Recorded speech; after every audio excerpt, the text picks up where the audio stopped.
With a mission for healthy heroes, our goal is to talk alternatives, talk personal preference, talk about success. What works for you isn't always going to work for others. We ask you to join us if any of these sound familiar. Do you run activity programs? Activities like art therapy, music therapy, animal assisted therapy, outdoor adventure programs, sports and fitness programs, gardening, and horticulture programs. These programs have been proven to reduce stress and anxiety, boost mood and increase serotonin levels, improve social skills, and reduce feelings of isolation while enhancing self esteem and creativity. They also provide a healthy outlet for emotional expression. What about a structured or heavily regimented program? These programs are designed to provide clear framework and routines that help individuals develop skills and stability in their mental health journey. Cognitive behavioral therapy, residential treatment programs, support groups with scheduled meetings, vocational training, and rehabilitation programs, or day treatment programs with partial hospitalization programs. Encourage accountability and regular participation. Help individuals establish daily routines for stability. They provide peer support and they reduce isolation. They also build life skills for long term recovery while focusing on measurable progress.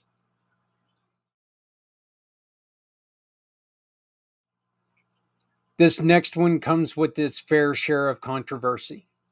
Safe, controlled psychedelic treatments. These treatments use psychedelic substances in a controlled environment under medical supervision to address mental health challenges. Psilocybin therapy, MDMA, ketamine therapy, LSD microdosing programs, in therapeutic or ceremonial settings.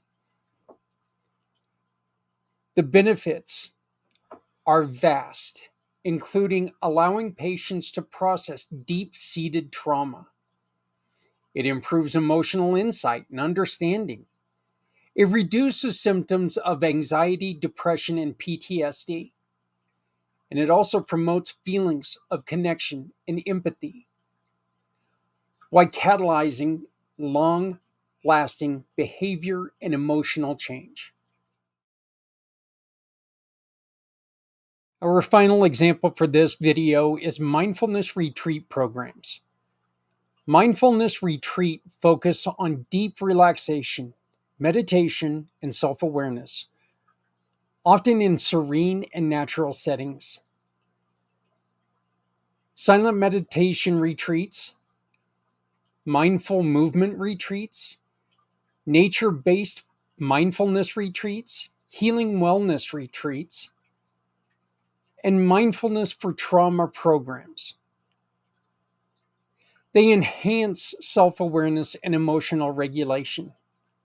They reduce stress and improve focus. They boost resilience against depression and anxiety, promote physical relaxation and mental clarity, and encourage spiritual growth and inner peace.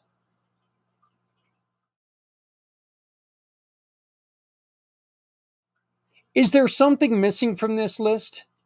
Tell us about your program and all the good that you're doing, working to support our heroes and their battles with mental health difficulties.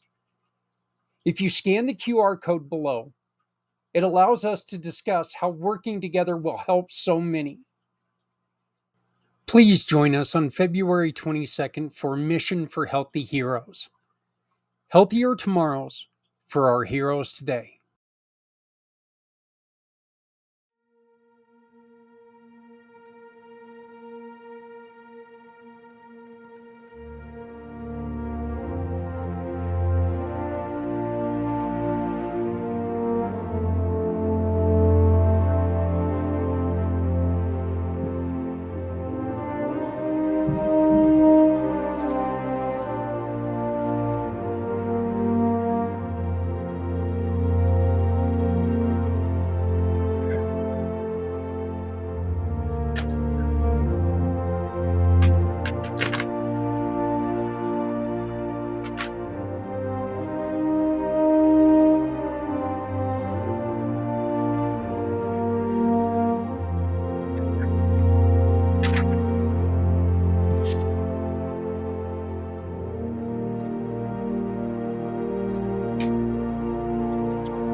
You know, those days when you take and you fall asleep and you only get like 3, 4 hours of sleep, and you wake up and you feel a hell of a lot more refreshed than what you did if you got 8 or 9.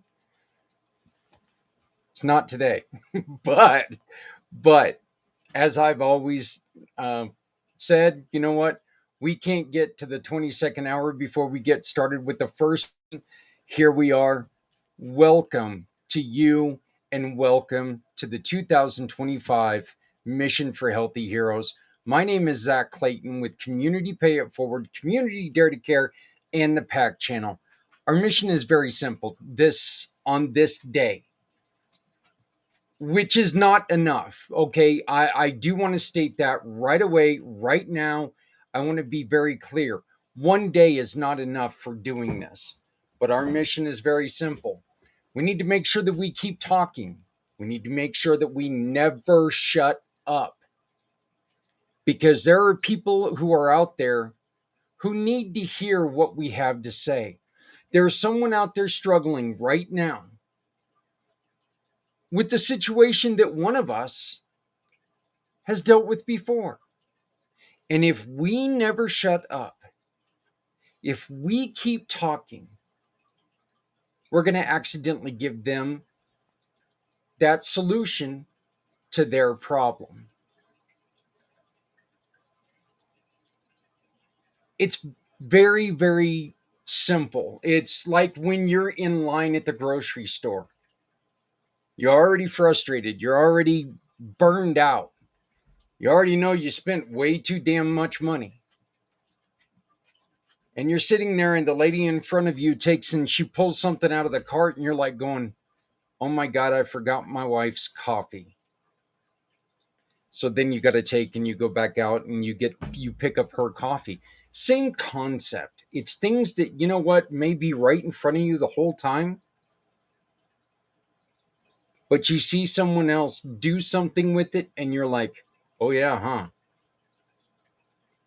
It'll really help you help others. I started this show 4 years ago tonight, February 22nd, 2022 at 2 a.m. I didn't know what I was going to do. I had no idea how it was going to go. I didn't know if we were going to get anything from it. I didn't know if anybody was going to watch. A couple people jumped on board and really, really helped me out.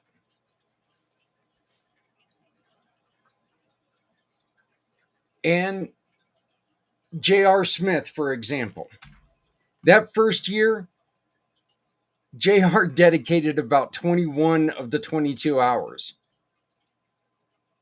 He said about, oh, I don't know, it was maybe about a third of the way in. He was like going, dude, I got to get a nap. Like, yeah, me too. So, JR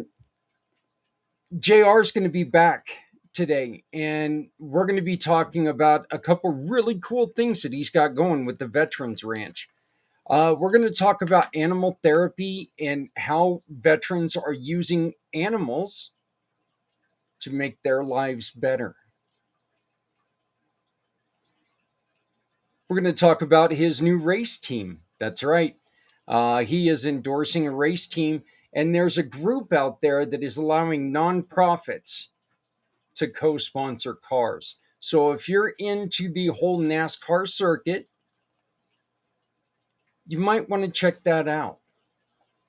You can find our uh, our information. You can find out what's happening, what's going to happen, what's going to be coming on in a very simple way. Just go to the website communitypayitforward.us. That is communitypayitforward.us, and you go to the Pact podcast, and then it's right here under Mission for Healthy Heroes. You click on that, and it'll bring you here. And it's going to tell you where we're located. Obviously, we're where you're at right now. But here's all 3 YouTube channels, including our great friends at Things Network. Look, we couldn't do this without Things Network. We're also staggering, and this is due to their rules, not ours. But we've got a staggering between 3 different Facebook pages. That's Community Pay It Forward, Things Network, and Pact Podcast. All of these are linked, so if you'd like to go and check them out, go and check them out. You're going to be on my personal LinkedIn page. You're going to be on Twitch for Things Network. All right?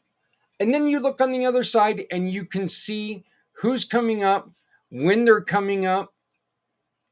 I guess I could have done that. Still early, folks. Still very early. But unless, of course, you're across the seas, then you're like going, what do you mean early? It's halfway through the day. So, but you can see who's scheduled to appear. Our first guest comes in about 2 hours. 2 hours and 45 minutes from now.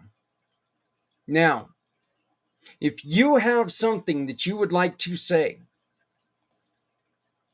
if you have something that you would like to express to someone, if you've got something you'd like to offer our heroes, if you've got something that you would just like to support us, scanning this QR code is the perfect way to do that.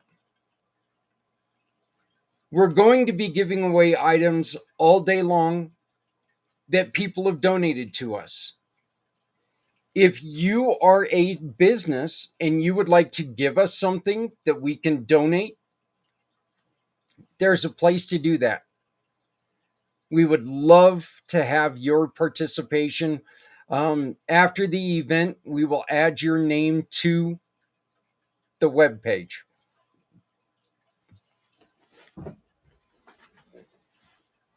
But scan this QR code. Give us your ideas, give us your talking points, see what's going on. No purchase necessary. You do not have to donate to win. We have things like a 1-year subscription to For My Card. What is For My Card? It's a digital business card. It's the digital business card that I use. They're also they're also a giving partner with the Community Pay It Forward family, which means anytime that you purchase a For My Card, you get to donate to someone in the community who has asked us for help, in the community, in the world that has asked us for our help. We've got yoga sessions. We've got a beautiful print that we're going to be giving away. Our old friend, the Rev, we've got his books from the Travel Channel, Legion of Exorcists. We've got his 2 signed books that we're going to be giving away to someone. We've got some Community Pay It Forward t-shirts, Red Friday t-shirts. Remember everyone deployed. All of these things can be yours by simply telling someone, hey, we're here with you. We love you. We support you. You send us a message. We're going to read it on air, and we're going to put you into a drawing. Sometime throughout the day, we're going to pick names out of a hat, and whoever we pick, they're going to get that prize. Like Thomas McNichols, he wanted us to make sure that everybody knows that he says, thank you for your service. So from Thomas McNichol to everyone out there, thank you for your service. Thank you for doing what you did. Thomas, you are in the running for some of these wonderful gifts that our partners, that our sponsors are giving up. Please use the comments, use the chat from whatever you're on, whatever platform you're on. Let's keep this conversation going. If you have something to offer when it comes to this program, please use the chat. We may send you the code. You can come on and talk to us. If you have questions, let's make sure let's use this 22 hours properly. Let's make sure that we walk away as clear as we can.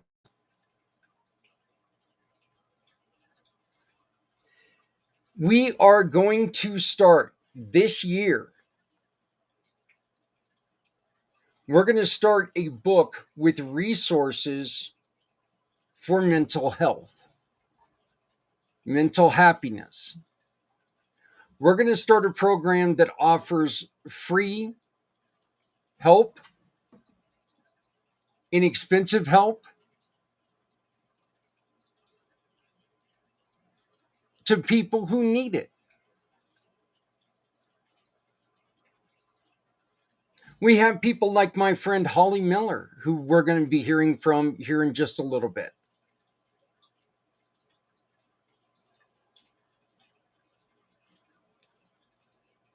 She's got a story, folks, that it rips me apart. She was sexually assaulted when she was a teenager. Her and her friend.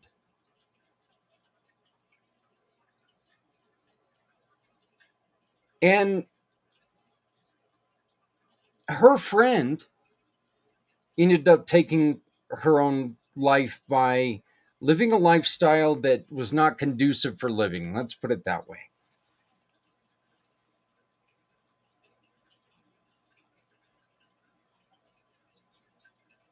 Holly told a story the other day that really, really, I couldn't help but tell her. Well, honestly, I couldn't help but cry because the story she told was so strong, was so powerful. And it shows what kind of person she is. And it also shows that if you're able to overcome something like sexual abuse,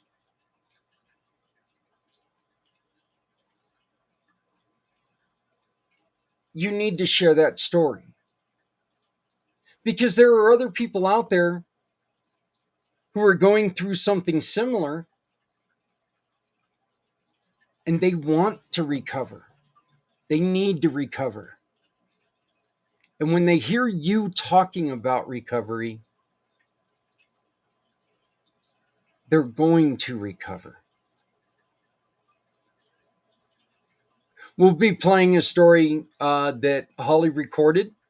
We'll be playing that here very shortly.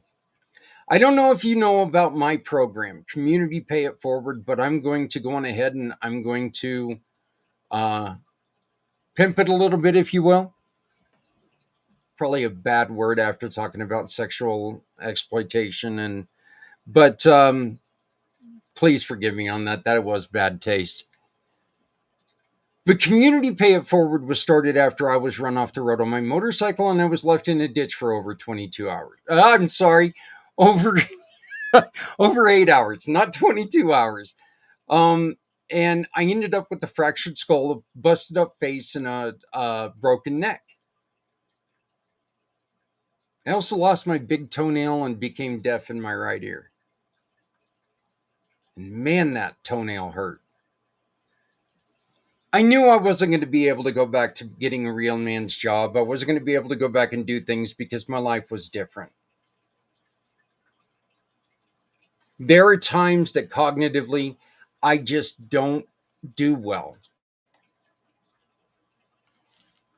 A lot of you guys have seen that over the last 2 months.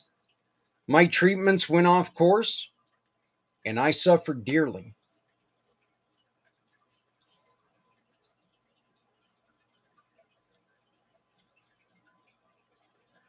I started this because I was told by the powers that be that I was not eligible for food assistance. Okay, look, I'm licking windows laying on the couch because I can't move. And somebody tells me that I can't get food assistance because I made too much money the previous year. That was devastating. Any of you, in which is pretty much everyone, when the chips are down and you really need something and you can't find something to help you and your family, you know what I'm talking about. It makes bad situations 10 times worse. Well, when they told me that I couldn't get any help, I wanted to give up. Then my son, my youngest boy, Justice, he earned a trip with his high school class to go to Germany, Switzerland, and Austria. We have German ancestry.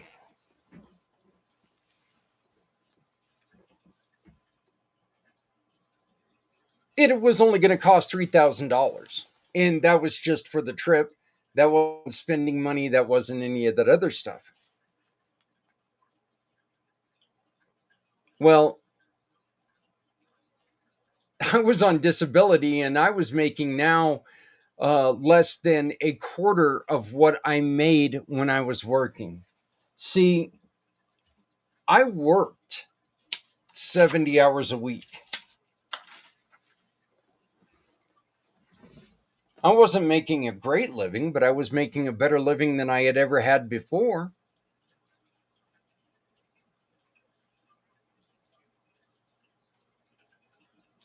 I'm going to tell you something, and I still feel this today. I would go through that accident every day of my life. I would Groundhog Day it every day of my life if I was able to send my son on that trip. Look, he's going to be turning 24 this year. He's over it. He understands. I don't. I'm not over it. I'm not. Well, my first thought was I was going to get into event planning because, that's what you do when you get into a bad situation. And that's why all of these nonprofits are so important. You get into a bad situation and you can't find that help that you need. So, what do? You create that help that you need. Kind of funny. It sounds like people in business too, doesn't it? People in small business create businesses because there's nothing like it out there. We all have that great idea that we want to get out to others. Well, I started this because I was going to get into business, into event planning. I was going to try to help people out. I was going to introduce poker runs, and I was going to do short-term, just little parties and stuff like this. I was going to change the wait a minute. I don't like people near enough to try to plan an event for them. Anybody who's ever planned an event for someone, you know what I'm saying. Okay, I have been married 3 times, and not once did my wife ask me my opinion on the wedding. I guess they didn't want Peace Sells, but Who's Buying by Megadeth. They didn't want that as the wedding march. I don't know why. You know? What do you mean I couldn't be the president of the United States of America? Now I'm going to have that damn song stuck in my head all day. Community Pay It Forward is based on 3 very simple words. It is shop, click, and pick. Here's a little video I've created. If you want to know more, please send me a message and I will send you more information. Introducing Shop, Click, and Pick, the simplest way to support those doing good in communities everywhere. We understand that shopping is a necessity, but with a slight adjustment, you can make a huge difference without spending any extra money. Here's how it works. Please visit communitypayitforward.us and navigate to the Find Your Partners tab. Discover our verified giving partners, which are trusted allies ready to meet your needs. Shop with any of the partners that resonate with you. Click a picture of the receipt or invoice, then pick the mission partner you wish to support and use their QR code to send the receipt directly to us. After that, all you have to do is sit back and enjoy your purchases, knowing that you've made a meaningful change for someone in need. Community Pay It Forward amplifies your business's impact by sharing the story of those who require your services, rallying support for those who need us all. Because no one needs to go it alone when we all come together. Again, it's a very simple process. It's just called Shop, Click, and Pick. You shop with any of our partners, and they'll donate to someone who has asked us for help. People like Veterans Honoring Veterans, organizations like Veterans Honoring Veterans, who we sat with yesterday as they honored a man that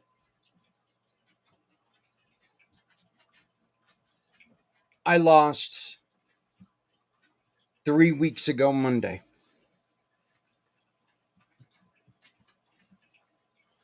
A man that meant so much to me.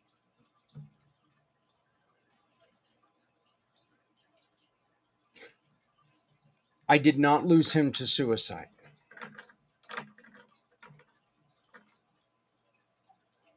He was generally a very, very happy person. 2 tours in Vietnam, sharpshooter, Purple Heart recipient because he contracted cancer due to the chemicals he was exposed to.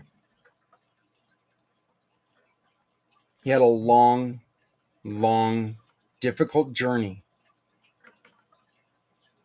with that cancer. Very long battle with that cancer, and it finally came to an end 3 weeks ago Monday. I'm dedicating this year's show to him.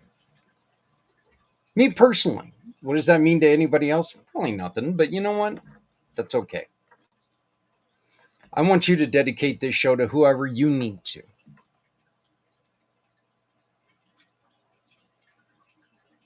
I ask you one favor. That's it, just one favor. Please dedicate 20 minutes, 22 minutes to watching this show sometime today. We've already had somebody who's watched now for 30 minutes. Thank you for that. I've had a couple people popping on and off. Welcome and thank you.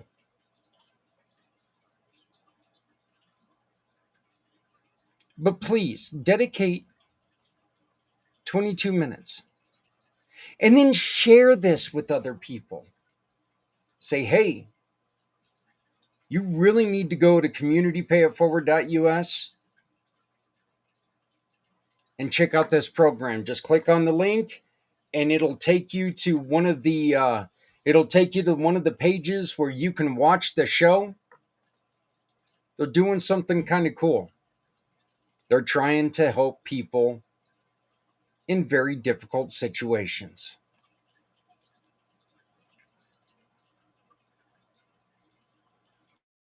Again, this isn't something that, we're not trying to save everyone, folks. We're trying to save the first person. Partly because you know what? We can't save the second person before we save the first person.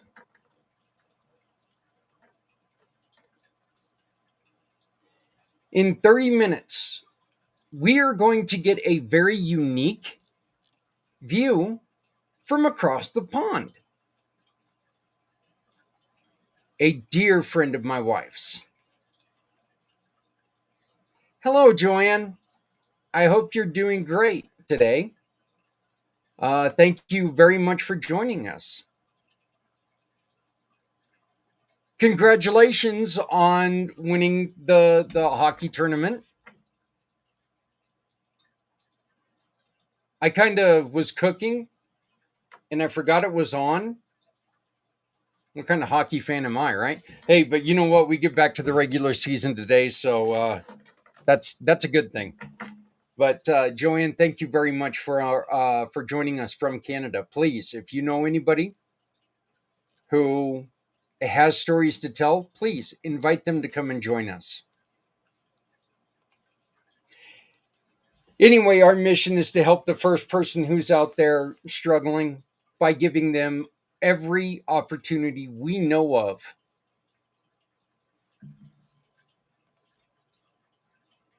Every opportunity that we know of in order to heal. Mental illness, mental issues are very unique in a way that, you know what, and I used this example the other day, and it was kind of funny because when I started to tell somebody this scenario, they snickered at it a little bit until they realized, damn, you're right. It could be something as simple as you see your neighbor's cat every day, and it brings back that loneliness that you have because your special animal is gone.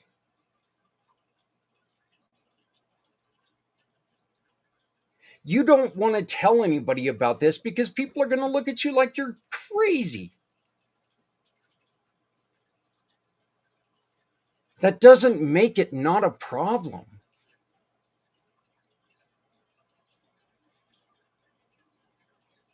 And it doesn't make it any less real. And it most assuredly doesn't make it something that we should not talk about.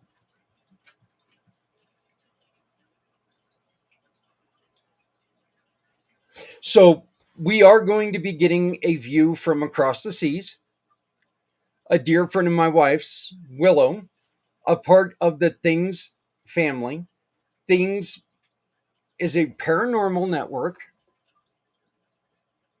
that has been very supportive of everything that we've done. Again, if you'd like to leave a message, scan the QR code, leave a message, leave a donation. You leave a message, you leave a donation, or you offer a donation, whatever, you're in the running for some great gifts that people have donated to us. You for your support to all of our donors. Anyway, Things Network has been a wonderful partner in this mission. Jeremy, when I first met Jeremy, And I told him about this crazy ambition. He was like going, use my network.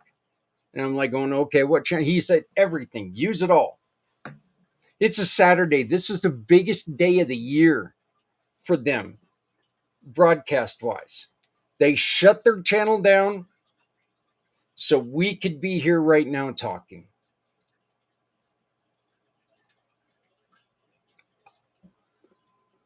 That's dedication to dedication and understanding of a problem. So Willow is part of the Things team, the Things family. And here in what is it? 24 minutes, she and her co-host recorded something. He was in the Royal Air Force, yet understands what we're talking about. We are going to hear from a lot of veterans today, a lot of veteran centric, but this is not about veterans only. Honestly, this is not even about heroes only.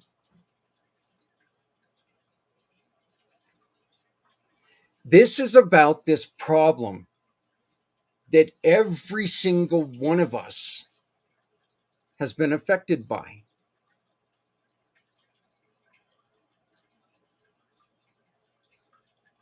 There's been that time in your life when something is bringing you down, but you didn't want to say anything. You were afraid of being ostracized. There's been that time that something's happened that you just can't find your way out of the doldrums. Here's a chance to spread how you finally got yourself out of it. Here's a chance for you to ask the question, hey, no judgment. Hey, has anybody ever dealt with something like this? Let us help.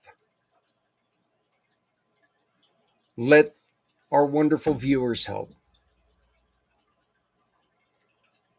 Let our panels help.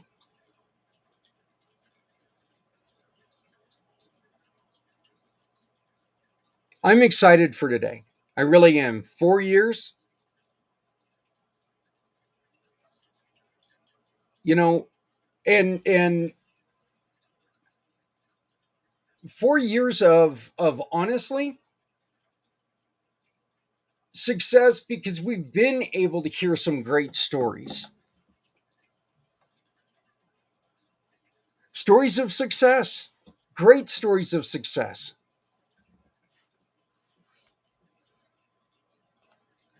Stories of failure. Stories of gain. Yeah, Joanne, it is 2:38 here, so I understand, sweetie. Get come back whenever. We'll be here for a minute, but please do come back. Yeah, I'd like to go back to sleep for a little bit, but thank you for joining us, and we'll see you again soon. Please share our information. But yeah, we've been able to hear stories of success, hear stories of failure, hear stories that make me laugh my ass off, and stories that just make me want to hit stop because they tear me apart. But that is the reason why we will continue to do this. And we are able to continue to do this because we've got, wow, to do this. Thank God I'm doing this drunk, apparently. We are able to continue to do this because we have proud sponsors like Veteran Biz Connect, who stepped up, seen what we're doing, and they're like, you know what, we want to be part of this. So I want to thank you to Todd C. Long, who will be joining us later on this afternoon. Wonderful organization that is focused on business owners that are veterans and those who support veterans. Todd will be on, I believe it's at 6 o'clock. He's on in the 14th hour. So by then I ought to be able to. But thank you to Todd.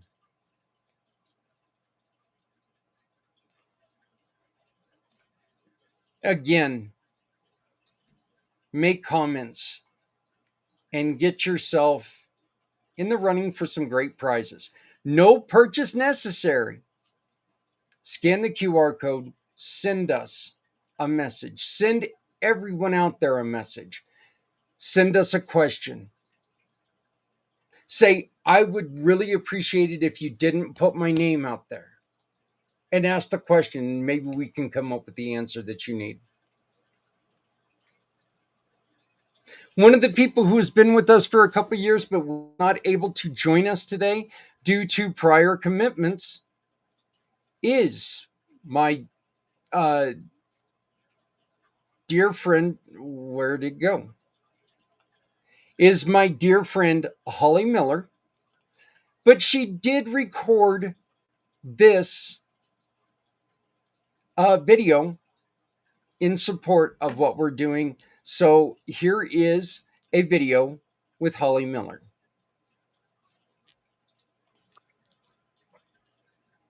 Hi, everyone. Thank you so much for taking a moment to listen today. I am truly honored to be a part of this podcast, especially as we come together to honor our veterans, the brave men and women who have sacrificed so much for the freedoms that we enjoy today. This cause is very close to my heart, as both of my parents proudly served in the military. My dad, a Marine, hoorah, right out of Camp Pendleton in Southern California, will be turning 89 this April.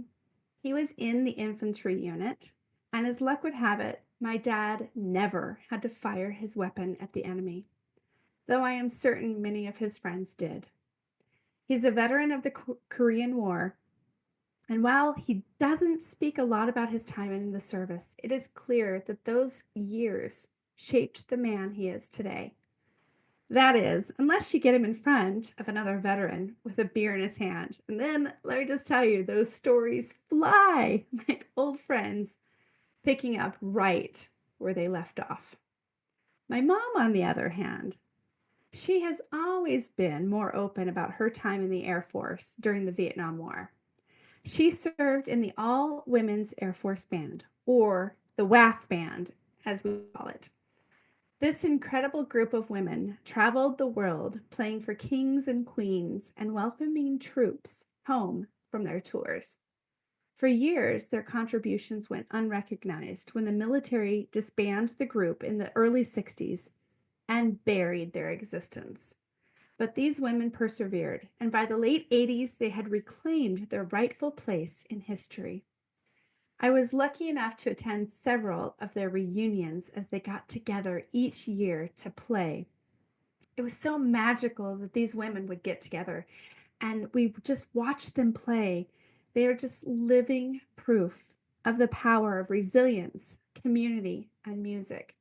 My mom, now 85, still plays professionally. She even started her own symphony in our hometown nearly 30 years ago, and she continues to inspire me every day.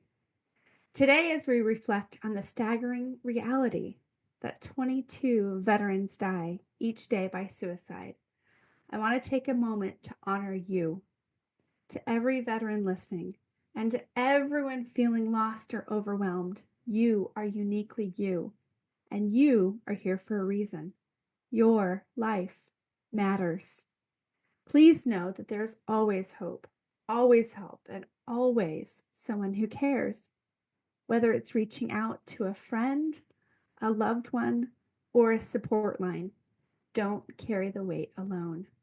To all of you who have served and to the families who stand beside them, thank you. Thank you so much. Your courage, your sacrifice, and your unwavering commitment. You are seen, you are loved, and you are appreciated more than words can ever express. Semper Fi, and God bless.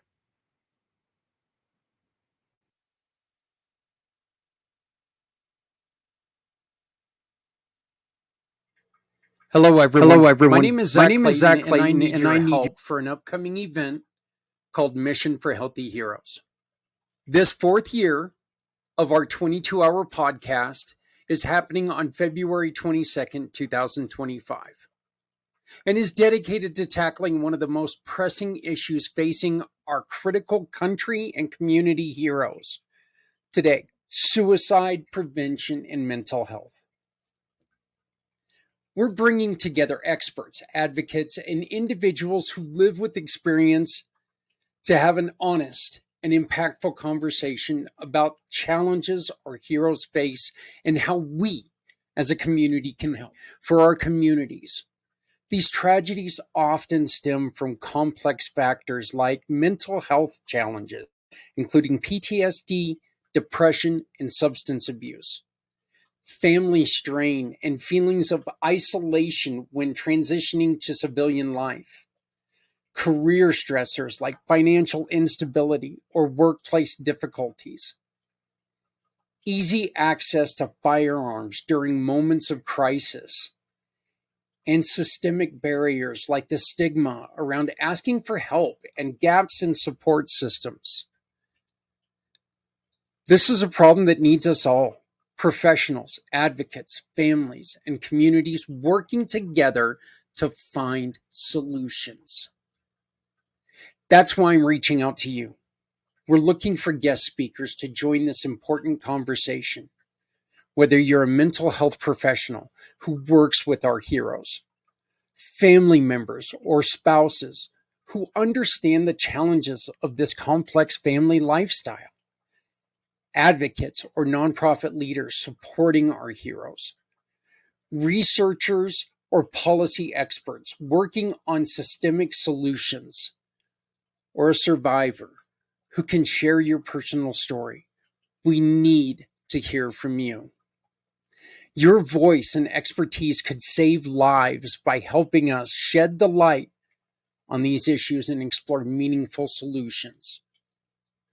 If you are interested in participating, know someone who should be part of this discussion, please reach out to me directly.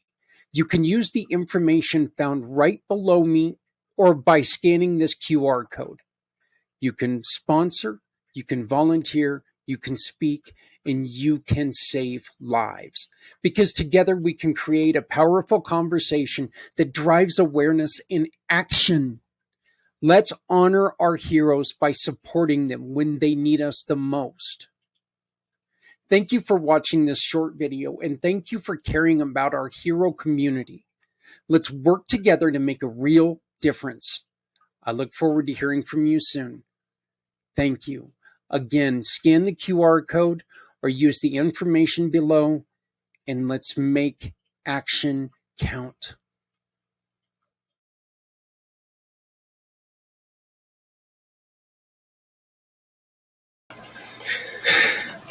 Once again, very, very simple program. Very complex program because there's a lot of wheels and bells and whistles and stuff like that. But it's really in the whole plan.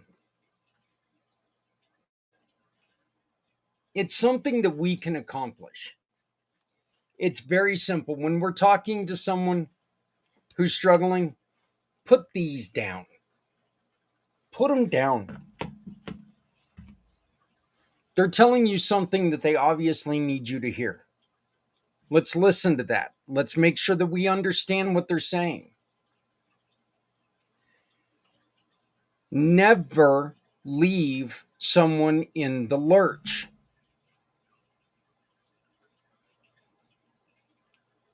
It is okay to say, can I find somebody who's better suited to help you?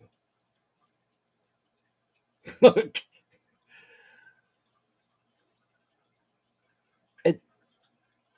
being there for someone sounds like it's easy.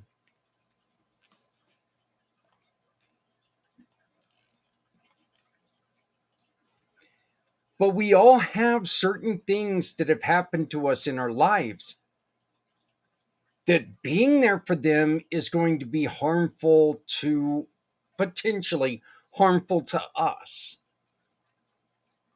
Holly Miller, who you just heard from a couple minutes ago, wonderful video, by the way, Holly. Thank you very much. I love that video, love the story, and I appreciate it. And for your parents, thank you for what you guys did as well. But look, she could have decided, I can't do this. I can't put myself out there. I can't tell my story. I can't keep going. She could have very easily said those things. That's not what she did. She put herself out there and she said, this is what happened to me, and damn it, this is what I'm going to do.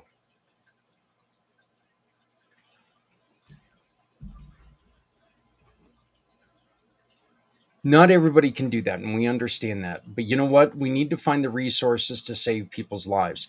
If you're talking to somebody and you hear that they are really struggling, that's the reason why we are going to work on building this resource. I'm going to ask a huge favor of you. If you know of somebody who's going to offer support, have them contact me. Yes, we are going to have ground rules. We're going to have, people have got to be able to come in and find the ability to get the help that they need.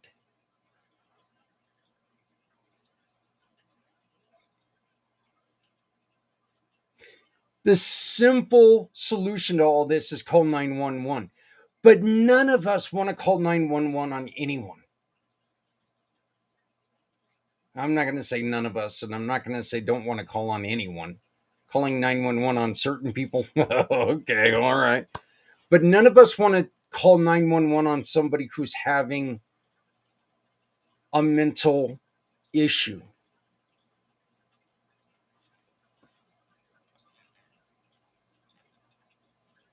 Good morning, Scott. I cannot wait for your segment this morning, 9 p.m. Eastern time. Scott is also part of the Things family. Love seeing him. Wonderful story. Scott was here on our first year. He and I had a wonderful conversation. He was one of them who was telling me stories that really, it hit my heart, because he's very, very honest about some of the things he's had, some of the things that have gone wrong, and some of the things he's fighting through. And I congratulate him every damn day that he's alive. Scott, thank you for your service, my friend. And I can't wait to talk to you a little bit. I'm going to be joining you guys for a little bit on the second hour. But I'm going to eat in the first hour because I'm a fat guy and I got to eat. So, but coming up here in just a couple minutes, in about 6 minutes, we are going to have Willow and Wayne from Mystical Carousel Show. You're so well. I look. Thank you. I'm serious. Thank you. Um, it is a view from a veteran across the pond. We're not alone in this suicide pandemic. I know I just cussed. I said a word that nobody likes, but sorry, tough.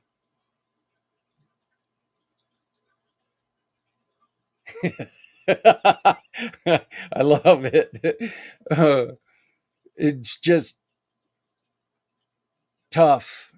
Pandemic is what we're going to use because there are too many people who are taking their own lives every Every year we lose so many people, and it doesn't have to be this way. And that's the reason why people like Scott is going to be joining us later today, and he's going to be talking about some of the problems that exist. And hopefully, we're going to find some of the solutions that we, as a community, veterans, civilians, first responders, law enforcement, teachers, whatever, dentists, apparently they've got a high suicide rate. I think I would too if I had to dig in people's mouths every day.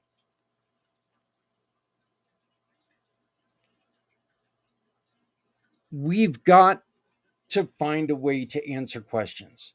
So we are building this. We are building this database of programs that are going to be out there that are going to help people, and we need your help.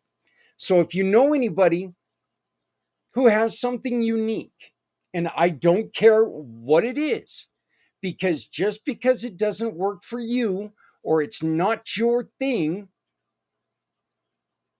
there's somebody out there that's looking for that thing because everything else has failed. So let's get together. Let's talk about this. Let's make this happen.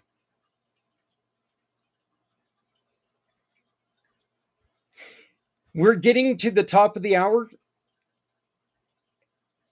and I really want to thank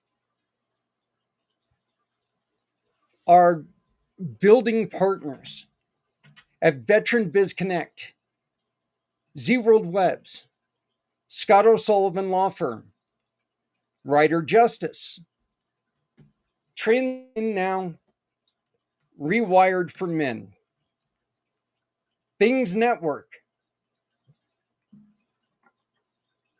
My name is Zach Clayton of Community Pay It Forward, Community Dare to Care, and the PAC Channel. When we get back, Mystical Carousel Show from across the pond, talking about how they're dealing with this on the other side of the world. Please stay tuned. I will be back in about 50 minutes as we continue this. I got to go let my dogs out because apparently they're ready to piss their fur. So, but remember, we're here to do this together. Hello, world. My name is Z, or you can call me Mr. Z. I am a web developer, and I am also a consultant at Z World Webs. My one goal is to develop custom websites that are specifically catered to your organization's needs. I completely understand that building a website is an exhilarating, exciting, and significant step in connecting with your audience. Your organization has Z potential to make a meaningful impact, whether it's supporting animal rights, advocating for equality, combating human trafficking, or honoring the brave individuals who have served our country.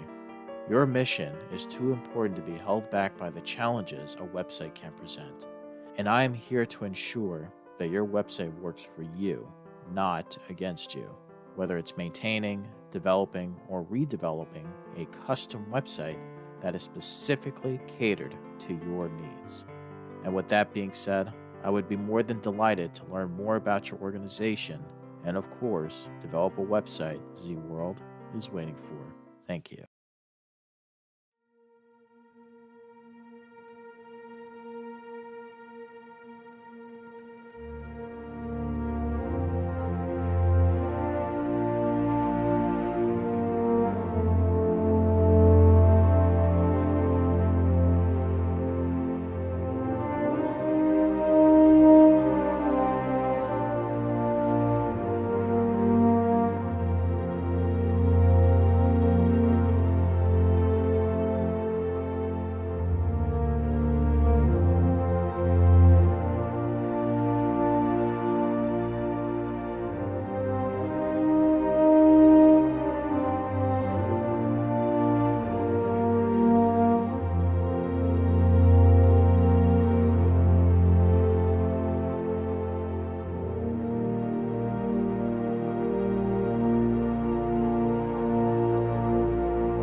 guys.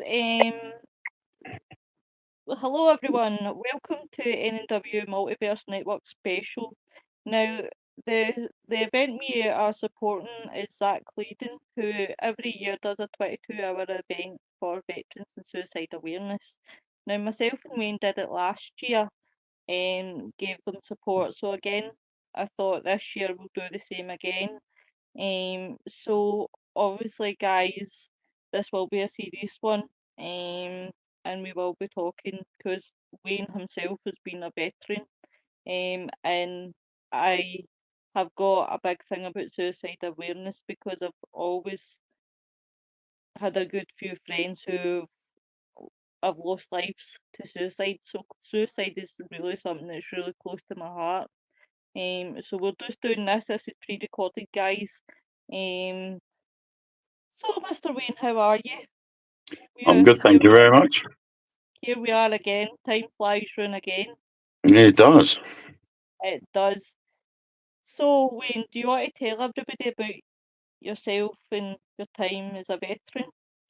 Yeah,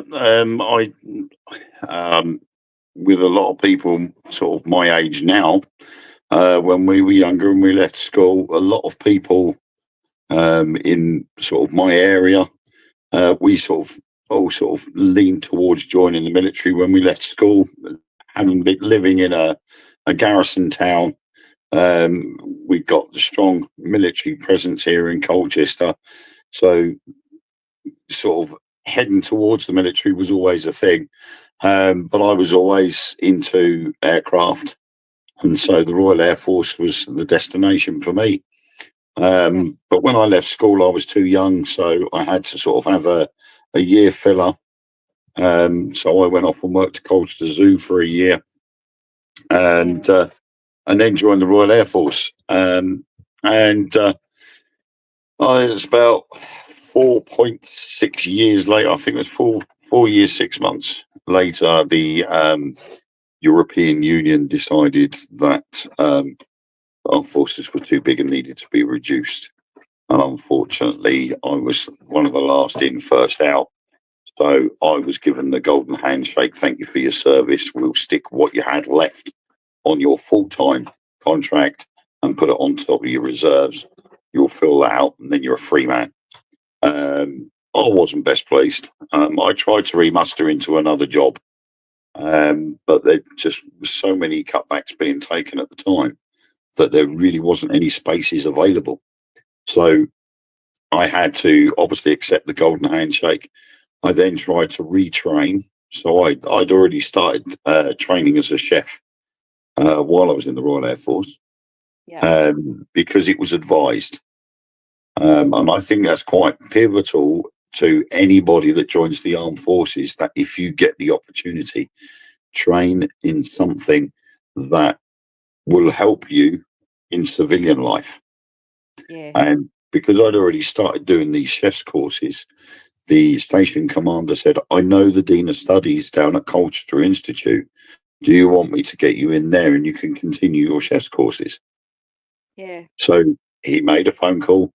When I signed out, I left the Royal Air Force, came back home, and I think it was about 3 weeks later, I had an appointment and an interview with the Dean of Studies at the School of Catering here in Colchester. An hour later, I walked out being admitted to the course, which had already, it was about 3 months in. And I walked straight in and I already knew everything that they were teaching. And I made it through to the end of year exams, knowing everything that they were teaching us anyway, not realizing that I'd already done the equivalent of the 706-1, which is the first year chef's qualification in the Royal Air Force. So I'd already done the qualification, but because I hadn't gone through the normal City and Guilds channel, when it came to it, it was easy as pie for me to do. So I got the first year done. And then I started the process of reapplying the Royal Air Force, because my way of thinking was that if you're going to have a field kitchen, the last thing you want is a civilian catering firm going out into a field into the field and cooking for 2,000, 3,000 troops. Yeah. But when I went to reapply, there was, I think, 38 applicants, and there was only 16 vacancies. And most of the applicants were more qualified and more experienced than I was. So I Yeah. just turned around and said, that's it. I'm not even going to try, because they're going to pick the more experienced and more qualified than I am. Yeah. So I sort of, my Royal Air Force return sort of shot down. So I went back into Civvy Street. I literally went from hotels and pubs and restaurants. I Yep. then eventually ended up working at a mental health hospital here in Colchester, working in the catering unit. I became the head chef there up until 1998 when it closed. And then sort of my catering career sort of stopped.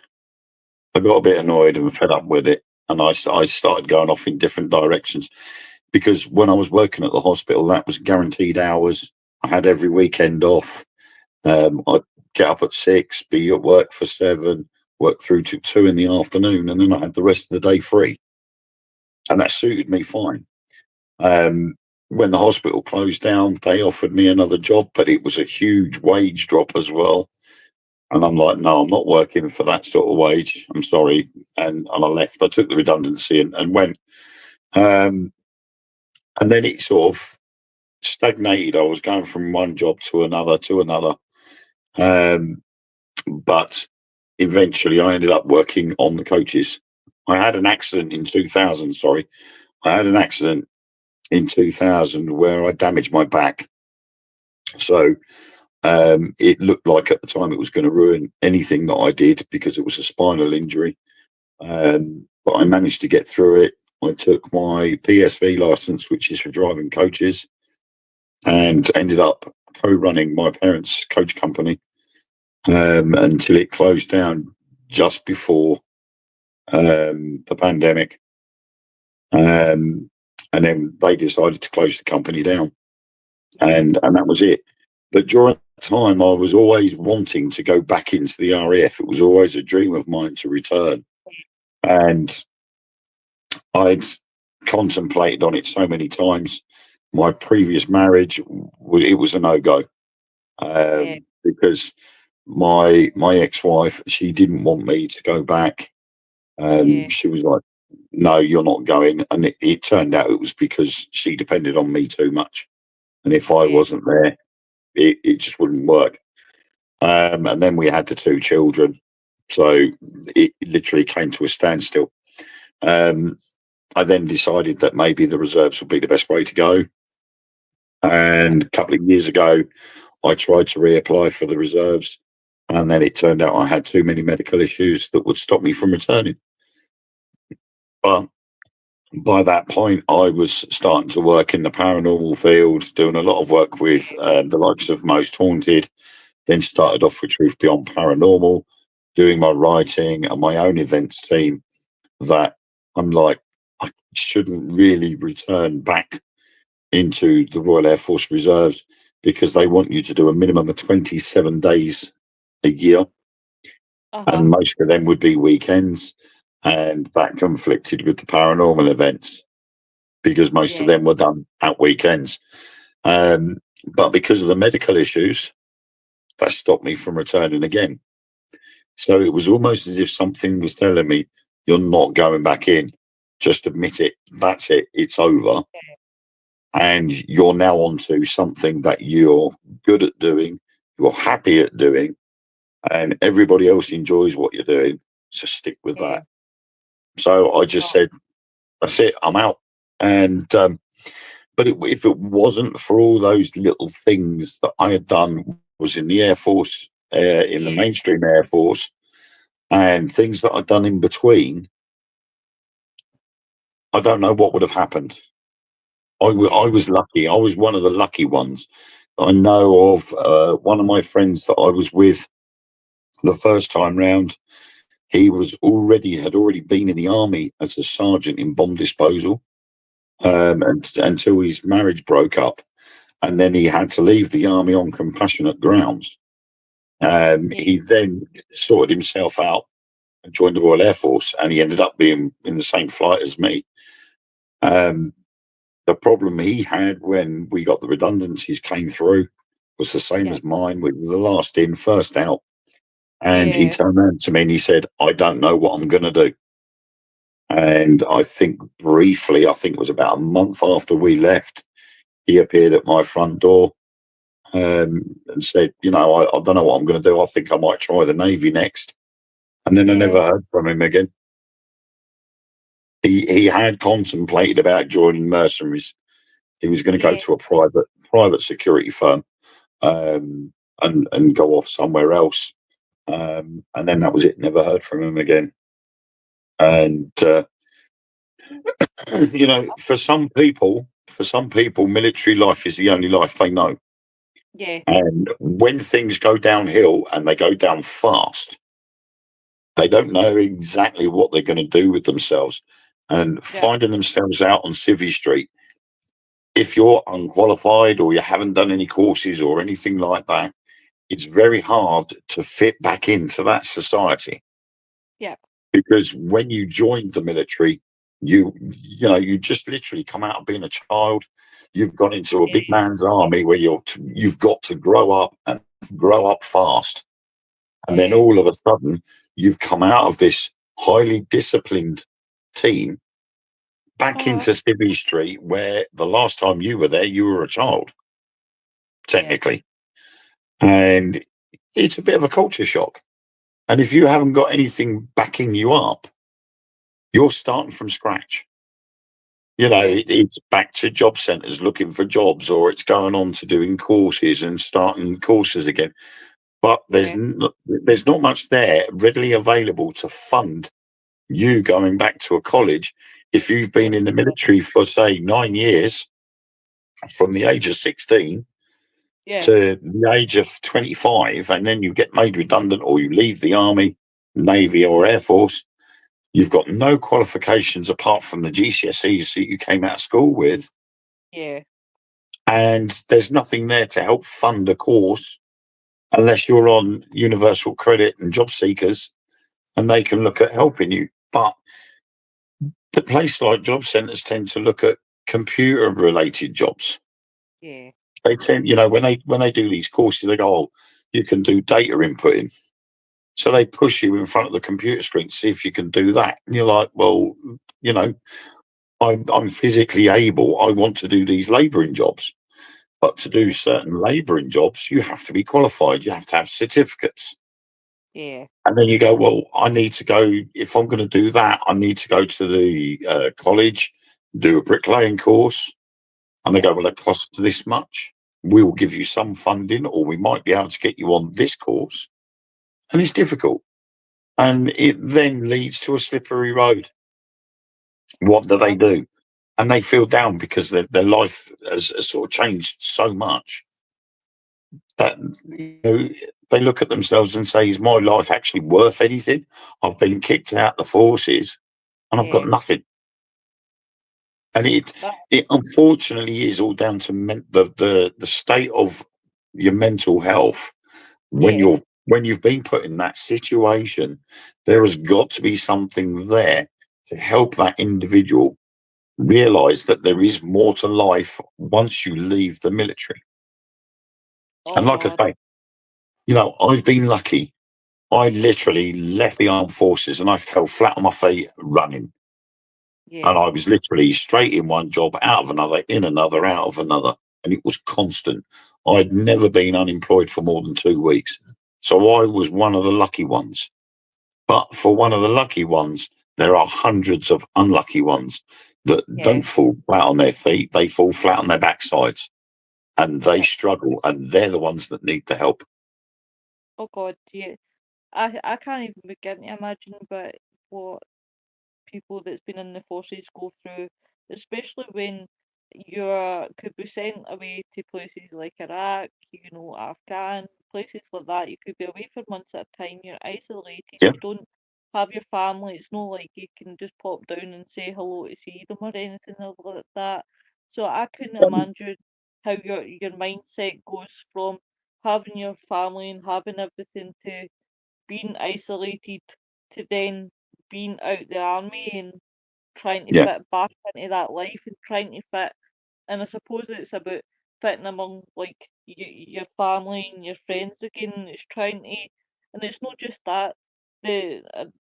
Like there's a lot of veterinary I've spoke to who have PTSD, and things like that. So they have the nightmares of what they've seen and things Yeah. like that. So you've got all that to deal with, and on top of trying to adjust.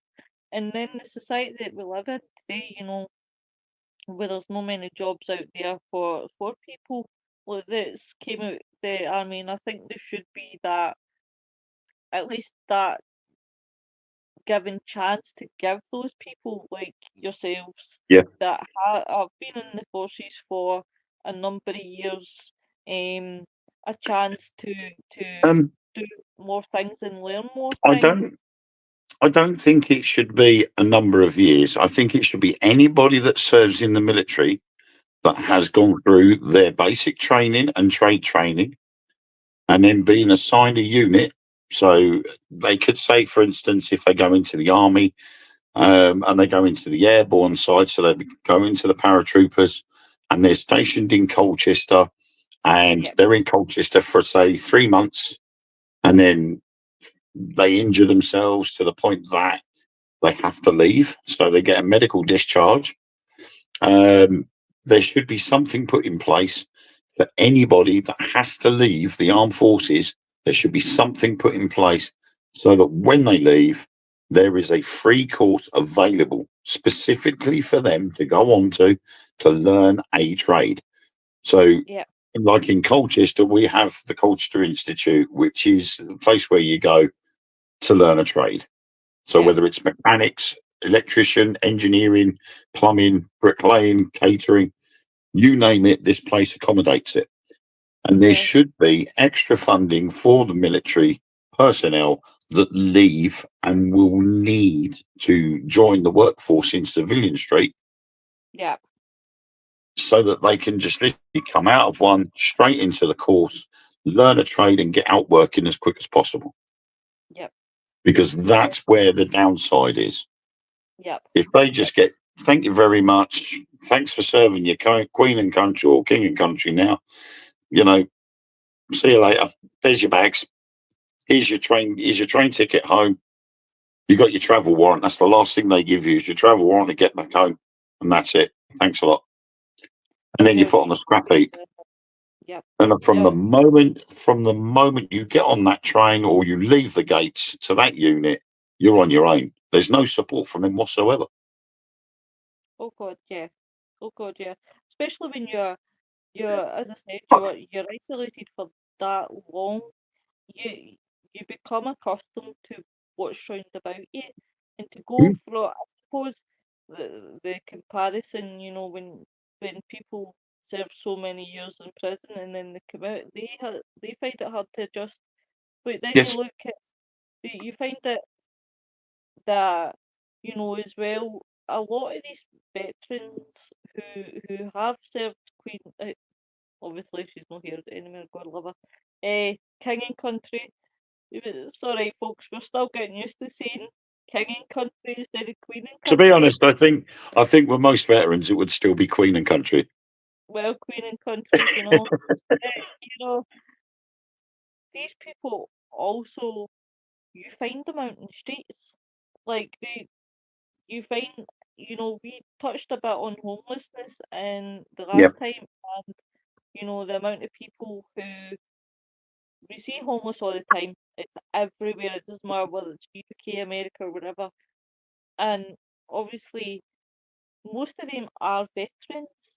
Um, sad reality is these are the people that need the help the most, because these are the people who went out, on the forefront, Yep. that have fought for everything. Even what makes me really, really, really sad is when it comes to Poppy Day, and you don't see many people wearing poppies anymore for whatever reason. Yeah, And it has been on the decline. yeah, and it's so sad as well because you think of all these people who, now I used to be a carer, I used to work with a lot of people that have been in the army. You can tell that they're in the army because they've got things that a certain way that they like done, and it's a certain way that they fold their clothes and things Yep. like that. You can just tell. And they've even spoke about their timing when they've came out, and they've found it incredibly difficult. And I can always remember having this gentleman that I used to look after, and you would honestly think that we were harming him because screams out him was so terrible, and I can hear him in my head just now.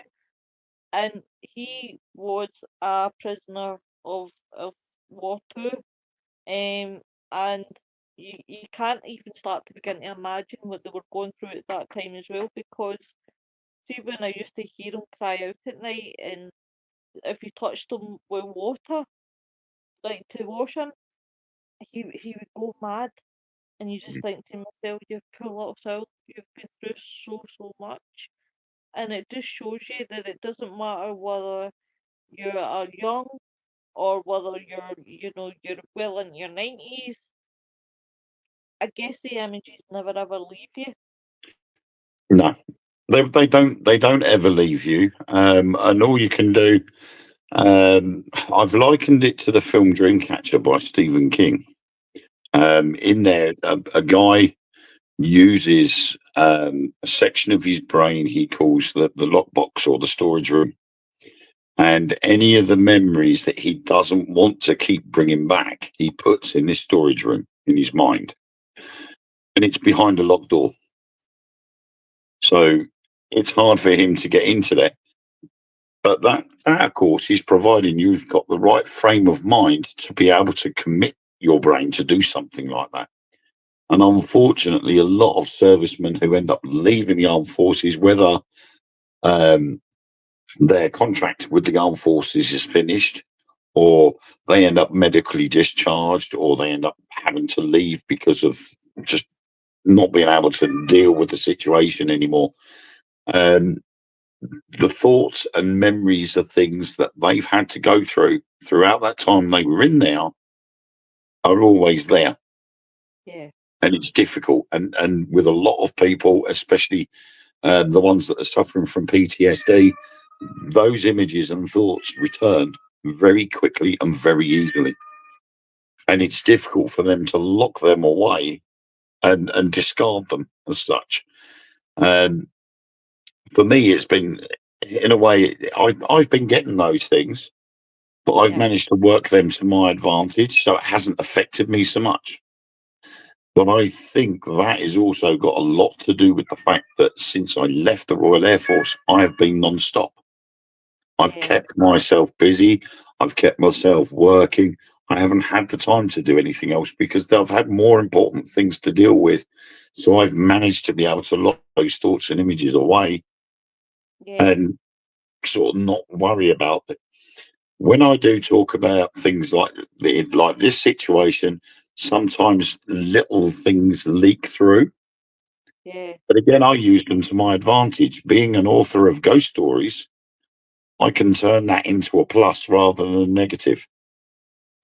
Is that where a lot of your, I guess my question is, a lot of the stories are from, is during the Yeah. time that you've served? A Whistle from the Hills, which is the first book I wrote.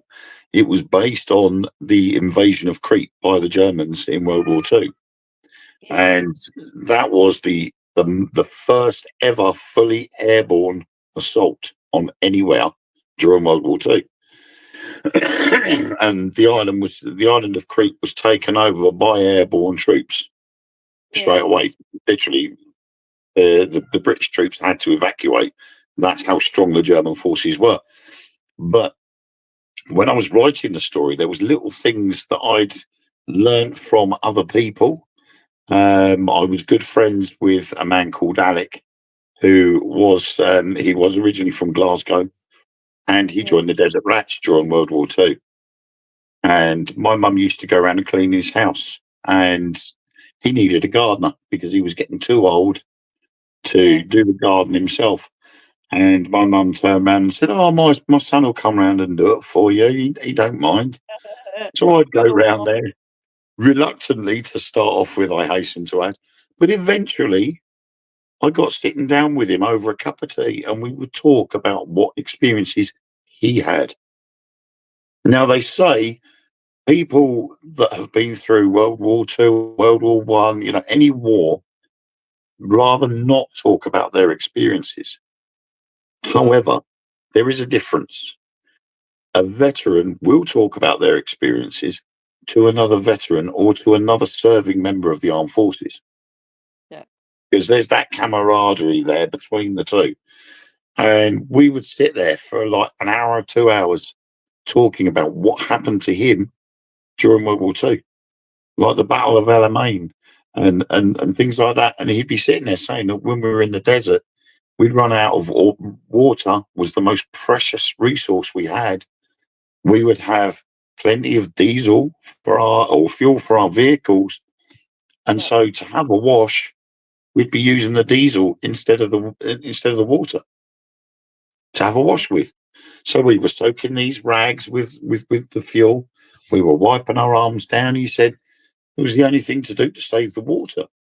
And then Yeah. he went on to mention that one of his guys had just finished wiping himself down with the fuel rag, and before he didn't think, and before he could allow the fuel to dry off on his arms, he went and lit a cigarette, and his arm went up in smoke.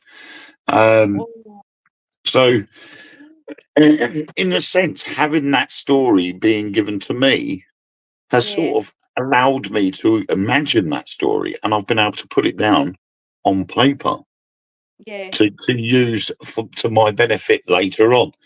Um, but my own personal experiences will stay locked up Yeah. because I think if I was to actually sort of go into depth and describe some of the things that I may have heard or seen, I don't think they're the sort of thing I could put down on paper, regardless of the fact that I write ghost stories and horror stories. Yeah. For me, they're too personal, so they would stay locked up. But what I might sort of look at doing is sort of base things on those experiences. And I think that is probably the biggest thing is state of mind of that individual. Yeah. Um, you know, you spent say 7 or 8 years of your life working with a team of people that you call brothers or sisters, or brothers and sisters. Yeah. Um, you know, you literally eat, sleep, drink, whatever with them people. You'll get Yeah. block leave, so you might come home for a weekend or you might come home for a week. But most of the time, you would be on that camp with your friends, your comrades, your men at arms, your brothers in arms, your band of brothers. You Yeah. will be with those people for all that time. And then all of a sudden, just like that, it's gone. Yeah. You're back in a situation where whether it's people that knew you back at home, people that liked you or hated you back at home, or Yeah. people that never really passed the time of day with you at home, all of a sudden you're back there again. Yeah. And you're like, well, what the hell do I do now? And that is probably the biggest issue facing anybody that leaves the military. It is so sad. It is really so sad because what I've read about a lot is that things that have happened in the military, which I'm not going to, but that then leads it on to suicide awareness. And it's such a shame that people feel they need that. And again, I can't even put myself in their shoes because I really couldn't. But to go from something that you know to something that you don't know, and you just feel that the only way forward is taking the way out, it's so sad. And I think with the army, it's men don't cry, men don't show emotions, and then it becomes too much for them. And because they don't want to seem weak, then they let it build and let it build and let it Yeah. build. I would hope in the 21st century, no, I don't know what it would be like now in the army, 21st century, but I feel like there should be that again, as we've always discussed about the aftercare veterans. I think that should be the thing that's at the most forefront, because these people have seen things that I can only imagine that, well, I don't even want to imagine, that could really screw them for life. And you know the state of the NHS now, and mental health side of things, waiting lists, and Yeah, it the just military. I know with the UK military, I'm not too sure about other countries' military, but I know with the UK military, they do have psychiatric doctors that are there to help anybody that have been sent out to maybe a war zone or disaster relief and things like that. If they've had to go out there and they've experienced these things, there are psychiatric doctors available for yeah, people to go to, but they ask you if you want that help, yeah, and that's the problem. While you're in the armed forces and you experience these things, they turn around and say, "Well, there is psychiatric help. Do you want to speak to someone about it?" And like you said, grown men don't cry, and that's a very old, it's an antiquated saying. Big yeah, men don't cry. Men don't cry. Well, yeah, as human beings, men in the military didn't cry. yeah, But it's a predominant thing nowadays that men do cry, but they don't show it. yeah, Men tend to have a habit of crying inside or crying when they're on their own, get a moment to themselves, and then they'll have a little sob. They won't share that experience. And so when they'd gone into a war zone or a disaster zone and they know full well that they would have seen or heard things that they don't really want to hear, there is that there available for you, but you've got to ask for it. yeah, And they shouldn't do that. They should be turning around and saying, right, you are going to spend some time in this office and you are going to talk to me about what you went through, how you felt, how do you think you're going to step forward and step forward away from this situation. yeah. But it's No, like a lot of things. If you want the help, you've got to ask for it. It's not given to you. You have to seek it. and I mean, if there is any veterans who is watching this, whether they're ex-veterans, whether they're still veterans and things like that, what we always encourage guys is, please, please, please, always seek help. There can be things out there that can be done, guys. There is not only one way things. I mean, you look at Wayne, and I hope you have listened to Wayne, and how he managed to cope from obviously having the military life to now.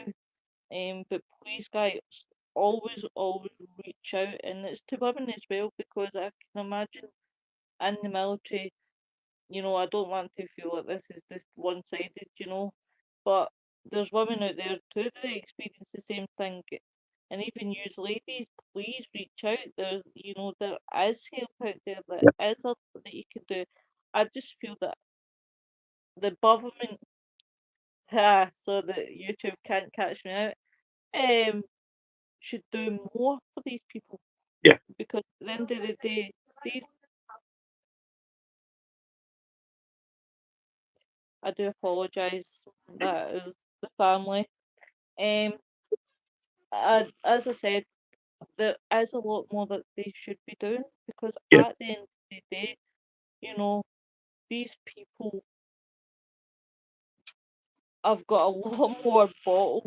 Because personally, I always wanted to join the military, but I was never allowed because the experiences that my uncle had when he was in the military. And do you know what? My uncle would have said, God rest his soul, he was so dedicated to the military. He would have even said, you know, still go and do it, Yeah. because that he loved it. He thought it was brilliant. Um, and I could talk openly about this. My uncle, obviously, he was in the military, and he was getting beat up by a sergeant. Now, everybody knows that it's no uncommon what goes on behind the doors of the military. And because he was so committed to what he was doing, and he just couldn't adjust to life outside, he Yeah. took an office job as a bribe. Now, this left him with epilepsy. Now, this is where he'll probably strike me down for lightning with saying this, but I'm not saying that there was a possibility that he could still be here, because you never know in life when your time is. So I can't call it and say could still be here today, because I don't know that. He he obviously obtained epilepsy with all the beatings, and he never took his medication. And when he was 37, 38, my uncle passed away. He took a big seizure, and that was the end of him.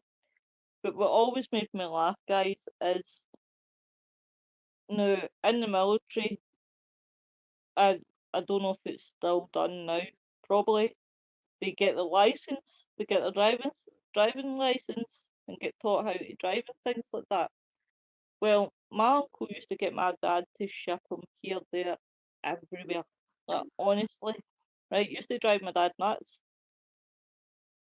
But when they were clearing my uncle's stuff out, um, they found that he had a driving license, and no one in the family knew my uncle could drive, and that was Yeah. the military that taught him that. Within the military, if you do drive on base, and you are then allowed to, you pass a test on base, but then if you have to go from one base to another, you have got a license that allows you to use that vehicle from one base to another Yeah, on public highways. And it's very similar to having the license for a rifle, license for a gas mask. You have to yeah, be certified to be able to use those things. And with military vehicles, it's the same thing again. So you'd be able to drive on a public road, but that's for military purposes only. yeah. I mean, So he would have had it, but he wouldn't have been able to have used it as a civilian. I mean, don't get me wrong, my dad was calling off for everything. I thought it was hilarious. Um, but my uncle, I can always remember my uncle coming back, and I used to love hearing his stories. Like, I would ask him what were you doing, and obviously he couldn't tell me too much, but he used to tell me about the places he went to, and he would always hurry home, because obviously I was the only child at that time, and he treated me like his own. Me and my uncle were dead close, and even he found it difficult when he came out the army. And I can always remember seeing, like, that side of my uncle, that he was always happy when I seen him in his uniform, and then obviously when he came out, like anybody, he found it hard to adjust. But Yeah. what he did actually was he went on to do a university course um, for business. Mm. He was actually in the middle of that when he passed away. And I always can remember when I was younger, and I said I really, really want to follow the footsteps of my uncle and go to the army. But at that time, I didn't understand why my dad went inside the forums. And then obviously now, when on reflection, what I learned about what my uncle went through in the army, you know, then I could understand why. Don't get me wrong, looking back now, I would have loved to done it.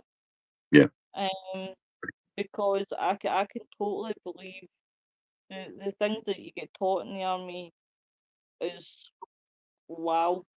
Um, you, like my uncle used to show me how to clean shoes, and it would dead Yeah. properly where you actually see your face. And I can always remember him dressing very, very smartly, like really, really smartly, and how his clothes were, and things like that. And you just think, oh my God. But guys, And I the thing is, though, some of those things are things you'll never forget. It's like with your uncle with his shoes. Bullying your shoes is something you'll never forget. And oh, we would sit there for hours on end, making sure that our shoes were as shiny as anything. And we only, in the Royal Air Force, we only had to do the toe caps. So we only literally had to do the toe area of the shoe. And the amount of polishing, we would sit there in the evening. We could be up until 1 o'clock in the morning. We'd start as soon as we'd had dinner, 7 o'clock ish. We'd sit there in the smoking room, and we'd have a little pot of water, a little bit of boot polish, cotton pads, all sorts, and we'd be sitting there going round and round in circles, warming them up again, going round and round in circles again, and we'd be there for hours. But what that did was that allowed us all to talk to each yeah, other while we were all sitting there. And there could be like 8 of us in this room all at the same time. And we'd all be talking to each other about things that we did at home or yeah, our hobbies, talking about the news and things like that. And it built this family unit. Those 8 people gelled as a family. And that'll be where your expression, a band of brothers or and so on, comes from, was the fact that those people were family.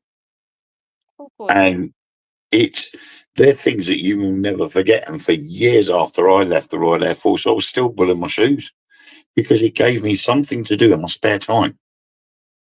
Did you find it even hard to adapt when, say, you have a routine where you have to wake up at a certain time, and did you find for a while you were waking up at the same time every morning, and then We had during recruit training, we had something called Reveille, yeah, and bang on 10 to 6 in the morning, we had a speaker in all the dorm rooms, and aye, you could have about 10, 12 people in each dorm, and each floor had 4 dorms, and yep, there'd be a speaker at either end of the dorm room. And at 10 to 6 every morning, Reveille was called, and it was high decibel. It was really, really loud. And after a while, you got used to it. yeah, And back then, we didn't have mobile phones. We had breeze blocks, so nobody had mobile phones. But some of us had little alarm clocks with us, little wind-up ones, because you didn't have power plugs nearby. They were all in sort of like the shower blocks and things like that to have shaves. yeah, And so you'd have the odd few people with wind-up clocks, but others, the rest of us, we had to rely on that Reveille call in the morning. And you would yeah, wake up, you'd hear Reveille, Reveille. Come on, everybody, let's get up 10 to 6, Reveille, Reveille. And everybody be up like a shot. uh-huh, And the first thing is everybody would get up out of bed, and the first place, bathroom. yeah, That's your first port of call. You have your bathroom, you get in the bathroom, go to the toilet, have your wash, shower, whatever, get back into your uniforms and straight off down for breakfast. yeah, And you didn't get much time. But after a while, your body got used to the alarm call at 10 to 6. yeah. And I then ended up finding that I was actually waking up at quarter to 6, and I was actually up and in the bathroom before Ravalli got called. And as I'm Yeah. coming back to my bed to get changed, everybody's running out to the bathroom. And Oh, I can imagine. I found out that after I left, my body clock was still in tune to that, and it didn't matter what time I set my alarms at. I was always up 5 or 10 minutes before my alarm was due to go off, and it still does to this day. Oh, wow. So you've It got doesn't that matter that what time I set my alarm up. I'm always up before my alarm goes off, oh, and you it know, I, it, it does get annoying because I say to myself, right, I'm going to bed now, and then I'll say to Ellen, my partner, that I'm going to bed now, And she'll go, right, okay then. And I'll go to bed, say 11:30, 12 o'clock. She'll follow about an hour later. But then Freddie might get up at 4, or Tamsin will get up at 4 or 5 o'clock in the morning. And if it wakes me up, I stay awake. Yeah. And Ellen was going, how can you stay awake throughout the day? And I'm absolutely shattered. And I got up at 10:30. And I'm like, doesn't bother me. And it never has. I think that teaches you well in the military, because you guys could be up for 24, 36 hours straight, because you have always got to be on guard about what's going on round about you. Yeah. And obviously reflecting in a lot of what I've seen and what I learned, a lot of what I've read, even being in the era of like World War II, you see a lot of pictures, and it was actually what drew my attention was I was watching pictures with disturbing backstories, and there's a gentleman who looks like he's smiling, but it's like I don't even know how to describe it to you guys. It's like More of a grimace.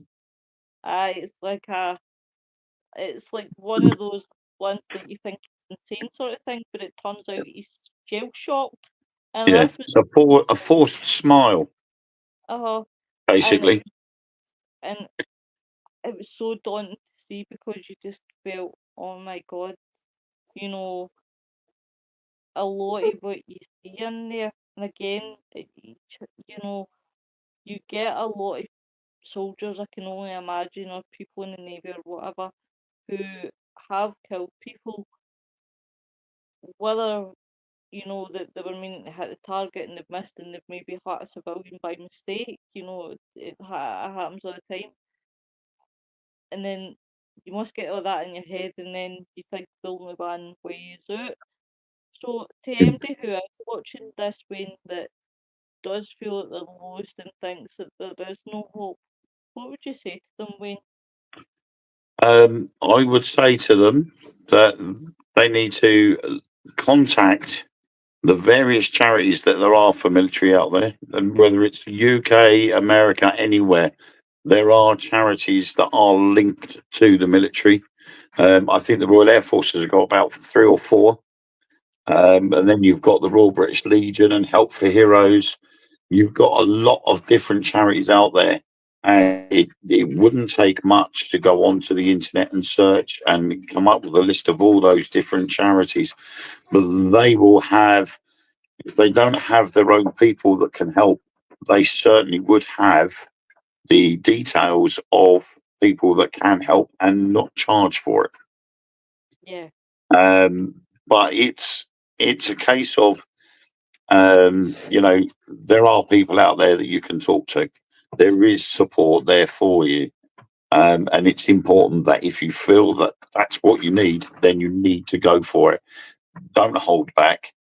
Don't bottle things up. Talk to somebody, because that talking to somebody is going to be so important for you to progress in life in Civvy Street. Yeah. And for your future, and just keeping things bottled up, it's going to build, and it will build and build until it gets to the stage where you're not going to be able to hold back anymore, and it will cause you a problem. So anybody that leaves the military or has just left the military or is a veteran, has been a veteran for a while, and they still feel that way, please do and seek the advice from the various charities that are providing that support. And if you can't get through to these charities, contact your doctor and ask them if they can send you to somebody that can help you discuss the issues that you're facing, because it is important that you get yourself onto a level playing field. Yeah. You need that level playing field if you're going to move forward. Ending your life is not the way to go. That's not the way forward. That's the way backward. It's not going to do you any favors. Wayne, obviously I'm cautious of time, but I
guys, thank you very much for having me and Wayne.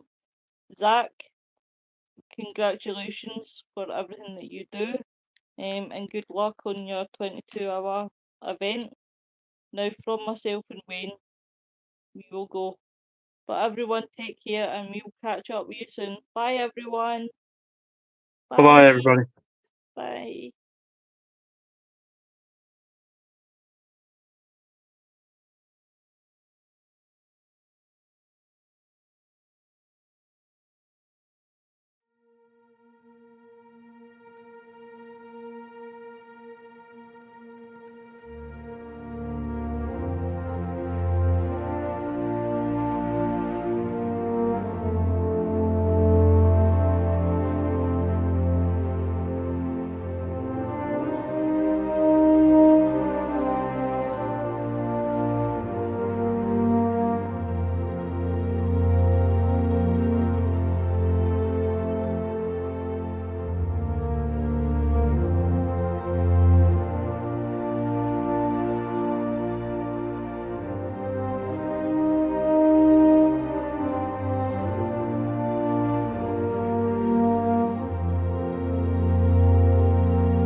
I cannot thank Willow and Wayne enough. That was so well put together, and there was so much cool information. I really think that it showed a lot of in fact that, you know what, yeah, there may be a lot of differences between people in America and people in the UK. There's also a lot of similarities. I mean, there's a lot of similarities. There's still issues when they go through the transition. There's still a lot of confusion. There's still a lot of difficulty. A couple things that Wayne said, he was talking about his friend who ended up losing his wife. Uh, she left him before he got out of the service, and that's a story that happens every time.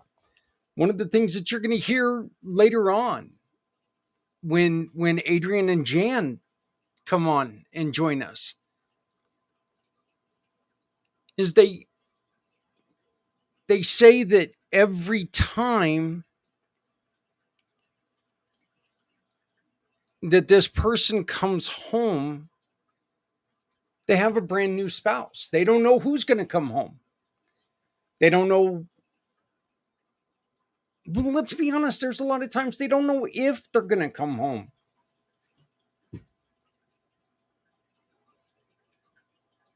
You just don't know.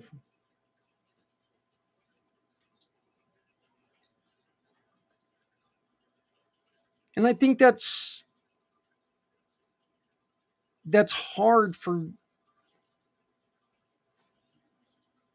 that's another reason why it's so hard for them. They can't A lot of times they cannot talk to the wife, the husband. They cannot talk to friends because we just if we were not there, we don't understand.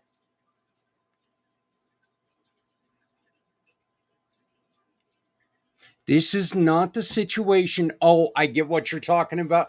I know exactly what you're meaning. By the way, no, you don't. You never. No. Stop saying that.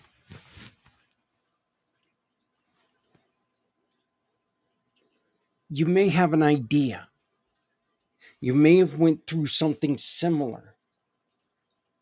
But when it happened to you, it was unique. When it's happening to me, it's unique. There are millions of people who have been through motorcycle accidents. There are millions of people who have had head trauma. There are millions of people who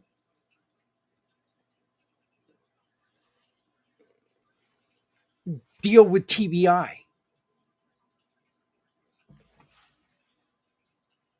There is one Zach Clayton who was in a motorcycle accident, deals with the TBI, migraine headaches every minute of every day, and deals with them the way he does.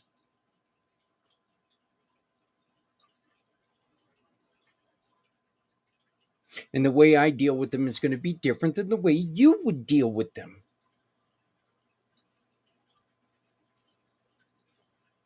It's not a good thing. It's not a bad thing. It's a thing. It's the way it is.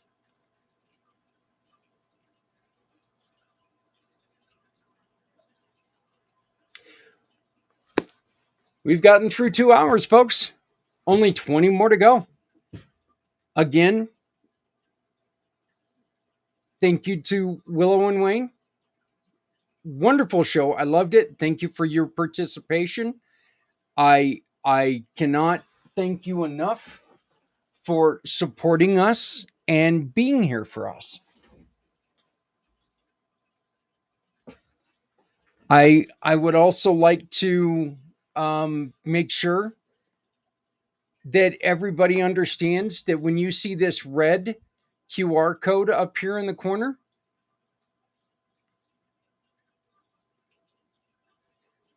that is to be able to share this program. So if you happen to lose, if you're on Facebook and all of a sudden we go dark, okay, because it's going to happen throughout the day. It's going to happen throughout the day. I'm just telling you right now. Facebook has time limits. And so they're cutting us off at certain times. They've done it for the last couple of years. Hey, is what it is. It's their thing. They do what they do. We're going to work with them. We're going to not try to work against them. So what we're doing is we're going to stagger. We're going to go from being on Things Network and the PAC channel to being on Community Pay It Forward. And then the next hour we'll be back on Things. And then the following hour or the following segment for the next 3-hour block will be on Things, or we'll be on the PAC channel and Community Pay It Forward. Again, I know it's confusing and I wish there was a better way to do it, but it's what we have and it's what we need to deal with. So that's what we're going to do. I want to thank our builders, the people who are helping us make sure that this is going strong. I'm starting to wake up a little bit, thank God, because there wasn't a lot of sleep last night. But Veteran Business Connect is a brand new sponsor, first year sponsor for this. And I want to thank them. Thank you. Thank you. Thank you. You guys, the sponsorship came out of nowhere. And the conversation was so good. And I cannot wait for you all to meet Thomas this afternoon. He such a wonderful vet who went through a lot. he contemplated the suicide. He had all the things that we're talking about. He was able to walk away before he ended his life. So Thomas is one of the reasons why we're doing this. He's going to be able to tell a story that we haven't ever heard before. Z World Webs, the Scott O'Sullivan Law Firm, Writer Justice, Rewired for Men. These are all our platinum partners, giving program partners, and I appreciate every single one of you. Thank you so very much.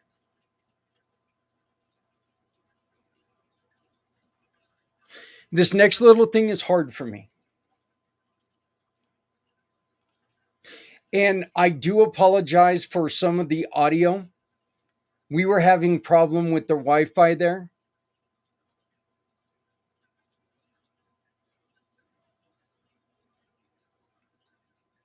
But as I've mentioned,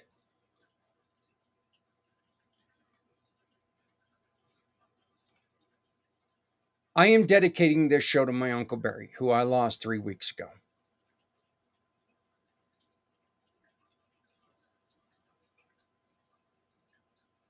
Veterans Honoring Veterans honored us by honoring my Uncle Barry posthumously. And we were able to record it at the Loveland Library yesterday. And I'd like to present that to you now. Thank you to Bart. Thank you to Veterans Honoring Veterans. Please support this program. They deserve your support. They deserve all the help that you can give them. And you are able to support them when you use their QR code through Community Pay It Forward. They are one of our mission partners. They are one of our partners that when you shop, click and pick, a portion of your sales will go to them, keep them up and running. And it's very simple. You don't have to round to the nearest dollar, none of that. You shop, you turn in your receipt on their form, and what happens? A portion of your purchase becomes support for Veterans Honoring Veterans. And all you have to do is use, nope, not that one, this QR code right here. Open that QR code and make a purchase with any of our partners. Again, I do apologize on this about the sound. It's the best we could do. I ran through and tried to find programs to clean up the audio. It's a little iffy, but this is our dedication with Veterans Honoring Veterans to my Uncle Barry. Uncle Barry, rest in peace. I love you. I miss you. And with this, I want to say thank you. Hey everybody, we've got a special event going on, part of Mission for Healthy Heroes, and one of our greatest friends in the world, Mr. Bart Bartholomew. How you doing? Very good, Jack. Thanks for inviting me. Well, you know what, you and I, we got together about 4 years ago. About 5 years. 5 years ago, yeah. It's, time just kind of flies and ashes in, but we got together 5 years ago when you did something so very important to us, and you wanted to find a special place for donations, and you came to us. And can you tell the story on why that was important to you? Absolutely. I just lost my wife. She passed away in April of 2020. And as all grieving spouses do, they need to clean out the closets. Some good soon, some good later. I had quite a few clothes from my wife, so I was contacted by a friend, mutual friend of Zach's, Sandy Campbell. Yeah, Sandy Campbell. Yeah. And she told me about Zach's giving, and I contacted him, met him over at his place in Greeley, saw his operation, saw people there selecting stuff that he'd already collected. So it made my heart feel good that I knew my wife's stuff was going to go to probably pretty niche people, because the people I saw there were okay people. But anyway, long story short, we made that connection on that day, and I had previously started a nonprofit myself. I shared my nonprofit with him, and then as time went on, Zach and I started working together in a few different old podcasts and interviews and stuff like that. So my veterans honored veterans and his community paid forward became partners, and we've been working together now, like I say, for 5 years. So I want to thank Sandy, and I want to thank you and all you've done. So, and then what you're still doing. It's more than what you had. I mean, really, with those connect boxes that you spread all over the place, and what you're doing now for the community, and as much time as you spend on podcasts, and some of the people that you had on your podcast, that's mind blowing. So I want to really take my hat off to you, Zach, for where you started and where you are right now, and thanks for the best of your ass, and doing a good job. I appreciate it. You know what? The truth is that everything that we do would be useless without organizations like yours. Dad, you are a recipient of one of the awards from Veterans Honoring Veterans.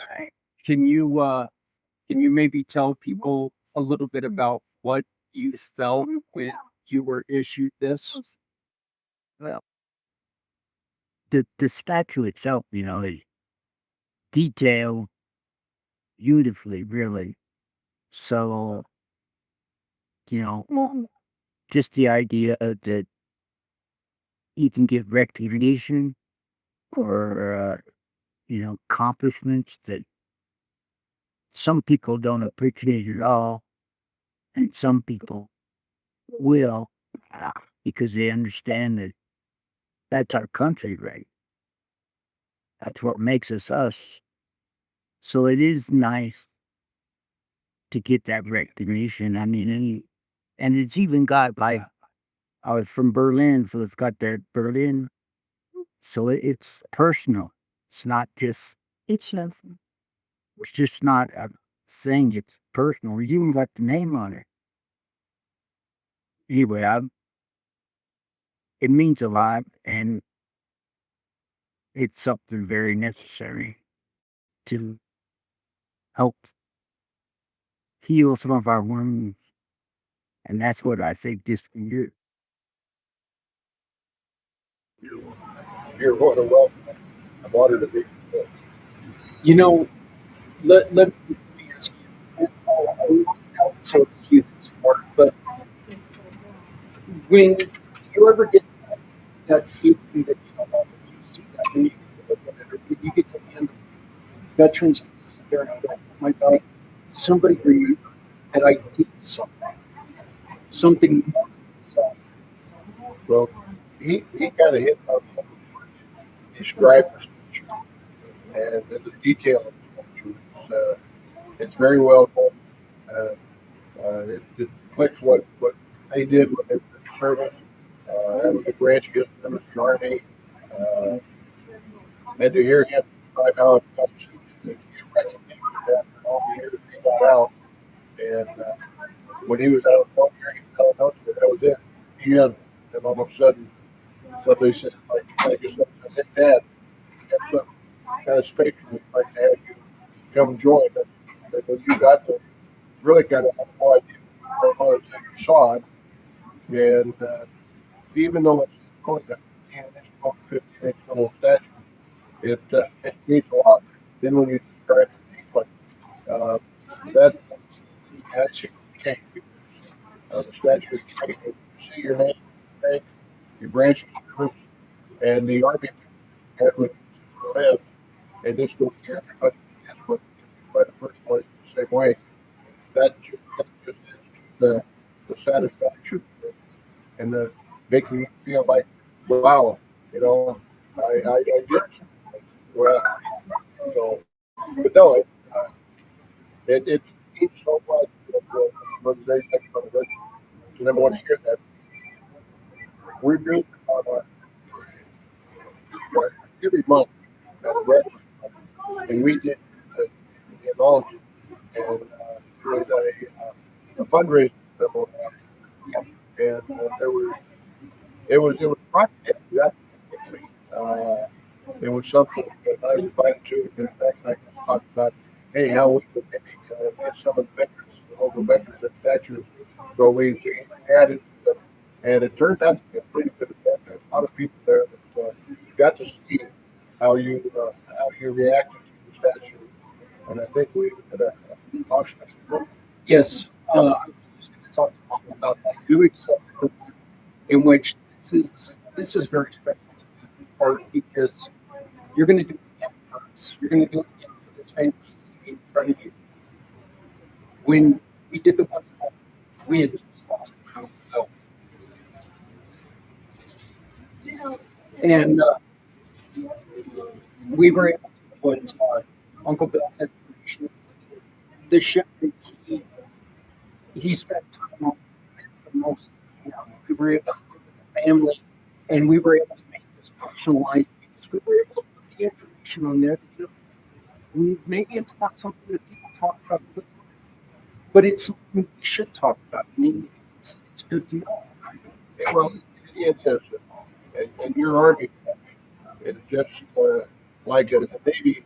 We don't put patches on their Navy uniform like the Army did, but we have those patches on the ship.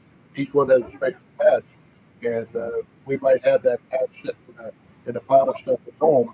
And it's not on the uniform, but when we see it on that on Navy, and going, even though Bill was not there, uh, the family could say that's the ship that Uncle Bill served on, and that was the patch. And they can look it up and read the history about that ship. Knowledge creation, or look up your patch and find out a little bit more about that unit in Berlin. There's history about every one of those things. That's what the ancestors got to be able to do when the grandchildren, or the grandchildren, see the statue. Nice. Grandpa, look what Grandpa had. It's pretty cool. And with the AI, artificial intelligence, and all the internet stuff, we can do an awful lot. So it just makes so much that day. And, you would tell is the guy that Yeah, I'm going to do that. But you did accept that, and you talked to Ann Powell, that's Uncle Bill's wife. What was your feeling? What does she say about it? Bill served for 35 years. Yeah. He served on the USS Nimitz. At the same time, my brother was on the Nimitz, and they didn't know that they were either one of them there. Bill was a Master Chief, and he took his office very, very strongly. He knew what he was supposed to do, what he needed to do, and he went after it. My sister Pat, she had to be by herself with 3 children quite often. But when Zach gave her the statue for Bill, she said somebody actually cares that he served as long as he did. And she was really proud that Bill would get a statue to let him know how much. Never happy to show. Yeah, it was given to my sister with you guys, right? Mhm. Okay, that's what I thought. then also they had two Navy men that was at his celebration of life, and they also handed the statue to my sister Pat and explained what they felt. So, Adrian. Okay, so of course we're going to have a bit of technical issues because of what this is, but we're going to continue. Bart, this story that you asked me to tell is so cute. We at this event where we did the presentation for my uncle and my dad, we gave a statue to a Korean. He was a Korea war vet. And somebody didn't get the information in time, so he was too busy to get the information in time. And but what we were able to do was we were able just to give them. I don't want to call them dummy statues. I'm going to call them dummy statues. They were just the statues for sample. And you handed that little old man that statue, and I remember him treating that like he just won an Oscar. He did not want to give it up. And we had to constantly tell him, "Sir, we're going to get you one that's personalized." He still didn't want to give it up, did he? No. Yeah. This is. It was pretty funny. Yeah. This is something. This does mean a lot, doesn't it? Well, it does. It certainly does. And what you're talking about is I have display statues carried in a tote bag, in a big tote suitcase, and that's when we gave it that one of our display statues, and that's no information about him. And but he did not listen. He did not want to hear that. So he received that statue. It was his statue, and now we're going to take it away in just about 5 Yeah, yeah. There was almost violence right there in that park, and we almost got ran by a little guy. We got him on the draw. I know. I heard from his family how much he appreciated it. So it turned out to be a good time. Yeah. I also think it was really cool that we were able to give one posthumously to the family that the VFW was named after. So And I agree. Fail I remember the name. You're right. It's the grandson, if I recall. right, yeah, it was in Hull, so and I can't remember that. I can't either. But yeah, the grandson, some of the family would present the statue to the grandson, which was also really well received. Yeah. Well, Dad, I got to ask you a question. What war were you in? What war did you serve in? I served in the Berlin War. No, I was in Berlin, so I wasn't in the war. Technically, I was out doing other stuff. No, there's no shame in that. I'm doing this. I'm doing this to prove a point. Art, you don't have to be in conflict to get one of these statues. Well, I'm glad that this came up. I've been on a campaign for the last year and a half, 2 years, as I interviewed veterans and asked them where they served, when they served. A lot of them don't tell me, well, I was in Vietnam era. Yeah. And then I stopped right there. I'm going to say all you that there is no Vietnam era. There was no Korean War era. There was no World War II era. There was no World War I era. And now there's no Afghan and Iraqi. But the only era was Vietnam. And again, that was such a protest related war that someone decided that they were going to make it tough for the soldiers and Marines and sailors not serving in the country that they had to be classified as era. So my explanation to everyone, what everybody should do, and try to understand this. During World War II, drafted. Some of them went to Europe, and some of them did not. When they all came over, everyone classified as war. whether they served in that or not, or combat all war veterans. The same thing with World War II. There was another church. In fact, all of them were trash. The men, no one got tagged era of Vietnam. Every military person, every civilian that goes in and raises his right hand and says, I promise to uphold the Constitution of the United States, friendly, foreign, all that stuff goes along with it. They promised the country that they're going to do whatever asked them to do. So they might have to go to Berlin, they might have to go to Europe, they might have to go somewhere else, not, but Europe, Berlin could have stood up staff to go to Vietnam. You were, you just get called up. So your possibility of still serving is there. So that's why just because you're not lucky. Every ship is in the Pacific. You end up in the Gulf, which is off all the ships on the Atlantic. We were battles between the two countries, Japan and Europe. So we didn't have that. So every veteran during the time of conflict. Now, if it was peacetime, you can say, I did not serve during the time of war.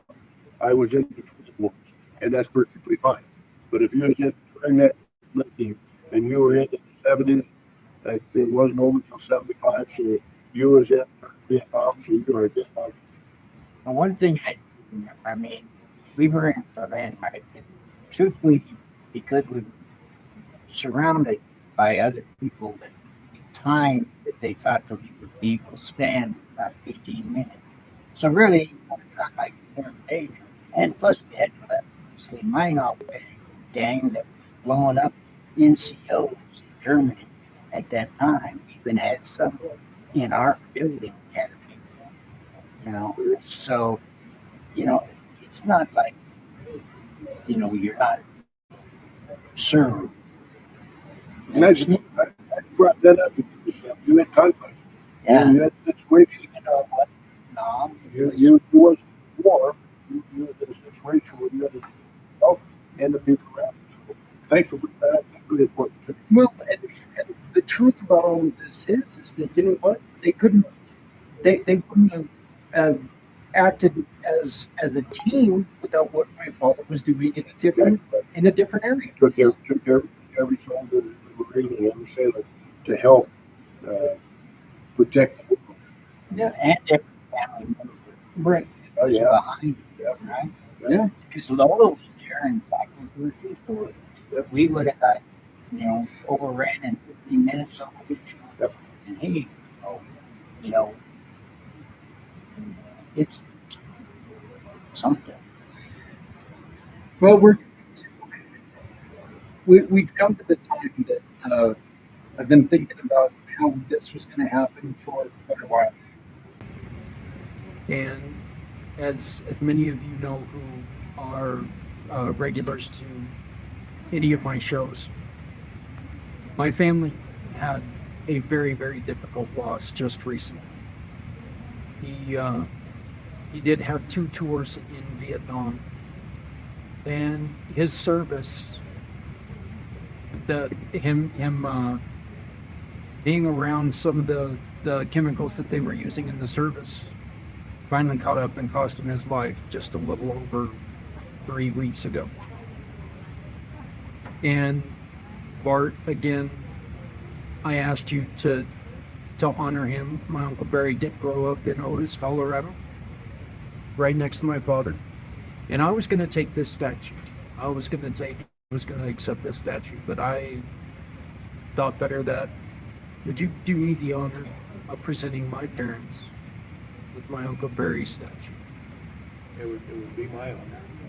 So yes. Thank you, sir.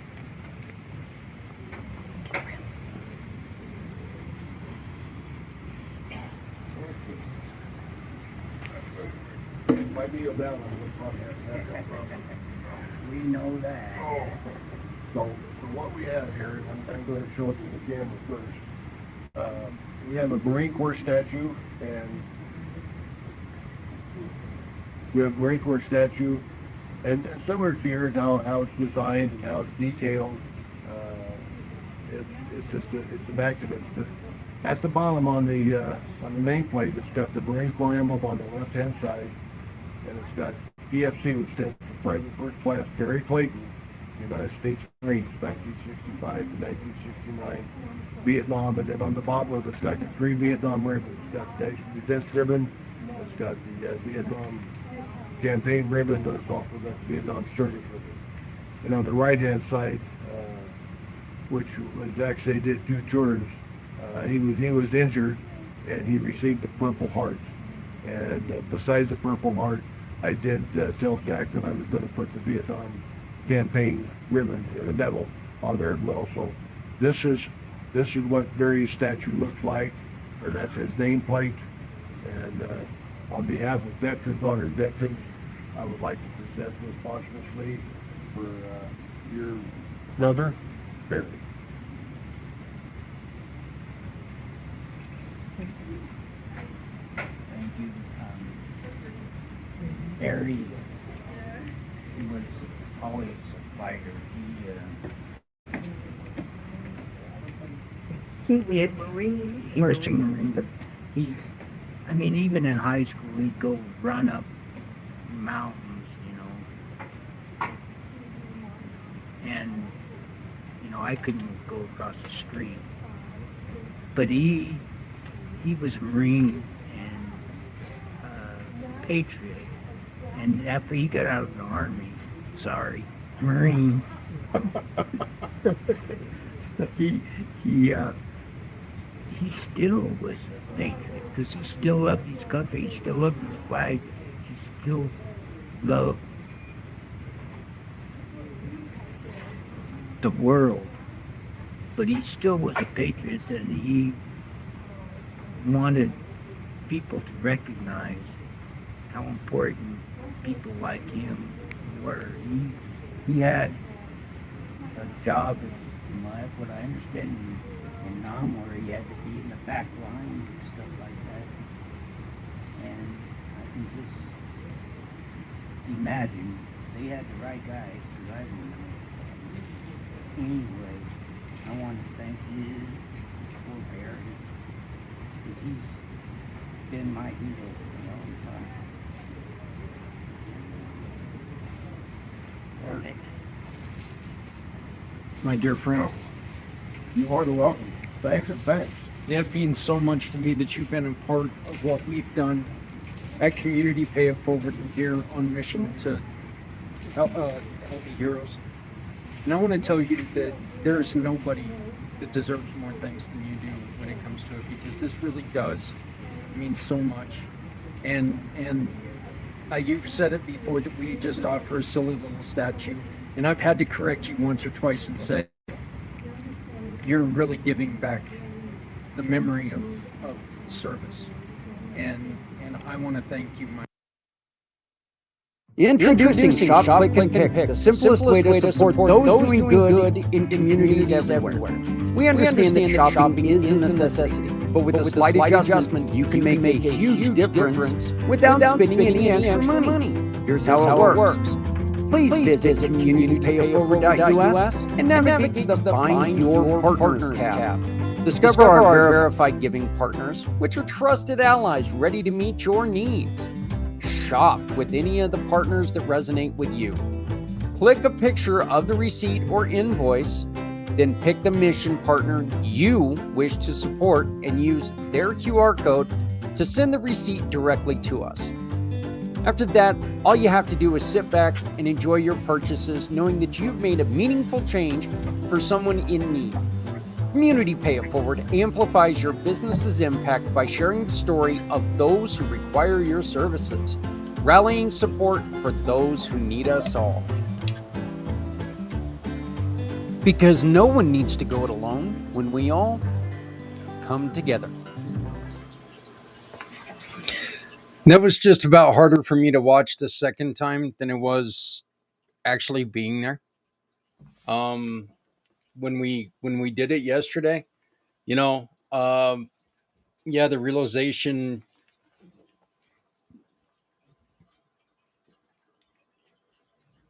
that we did it. It's also, the stages of grief, the stages of everything. And let's be honest, it's not like you ever and should never accept death. How can you? But again, Veterans Honoring Veterans is one of our mission partners. They are one of the programs that when you make a purchase with any of our partners, you scan this QR code right here, and that QR code can support them when you just add a receipt. No extra money.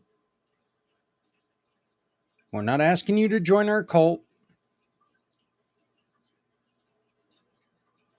Even though my cult is watching hockey and eating Snickers bars, as you saw plainly there.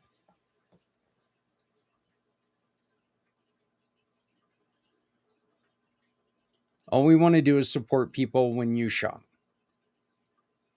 So please, please, please scan that QR code, go to Veterans Honoring Veterans, and allow them to continue their mission, which means so much to so many.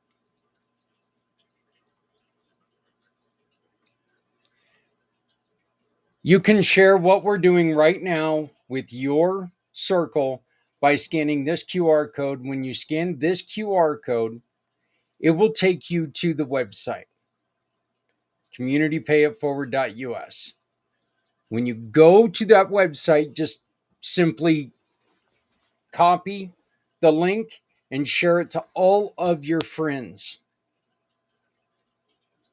Right on that page, right on the top of that page, it says, it says all of the places that we're located, all the Facebook channels, which we have to alter all day long. We cannot just run it all on one page or all 3 pages. So we had to stagger them all day long. Please understand. The best way to watch, to where all you have to do is switch the feed every 3 hours, is going to YouTube.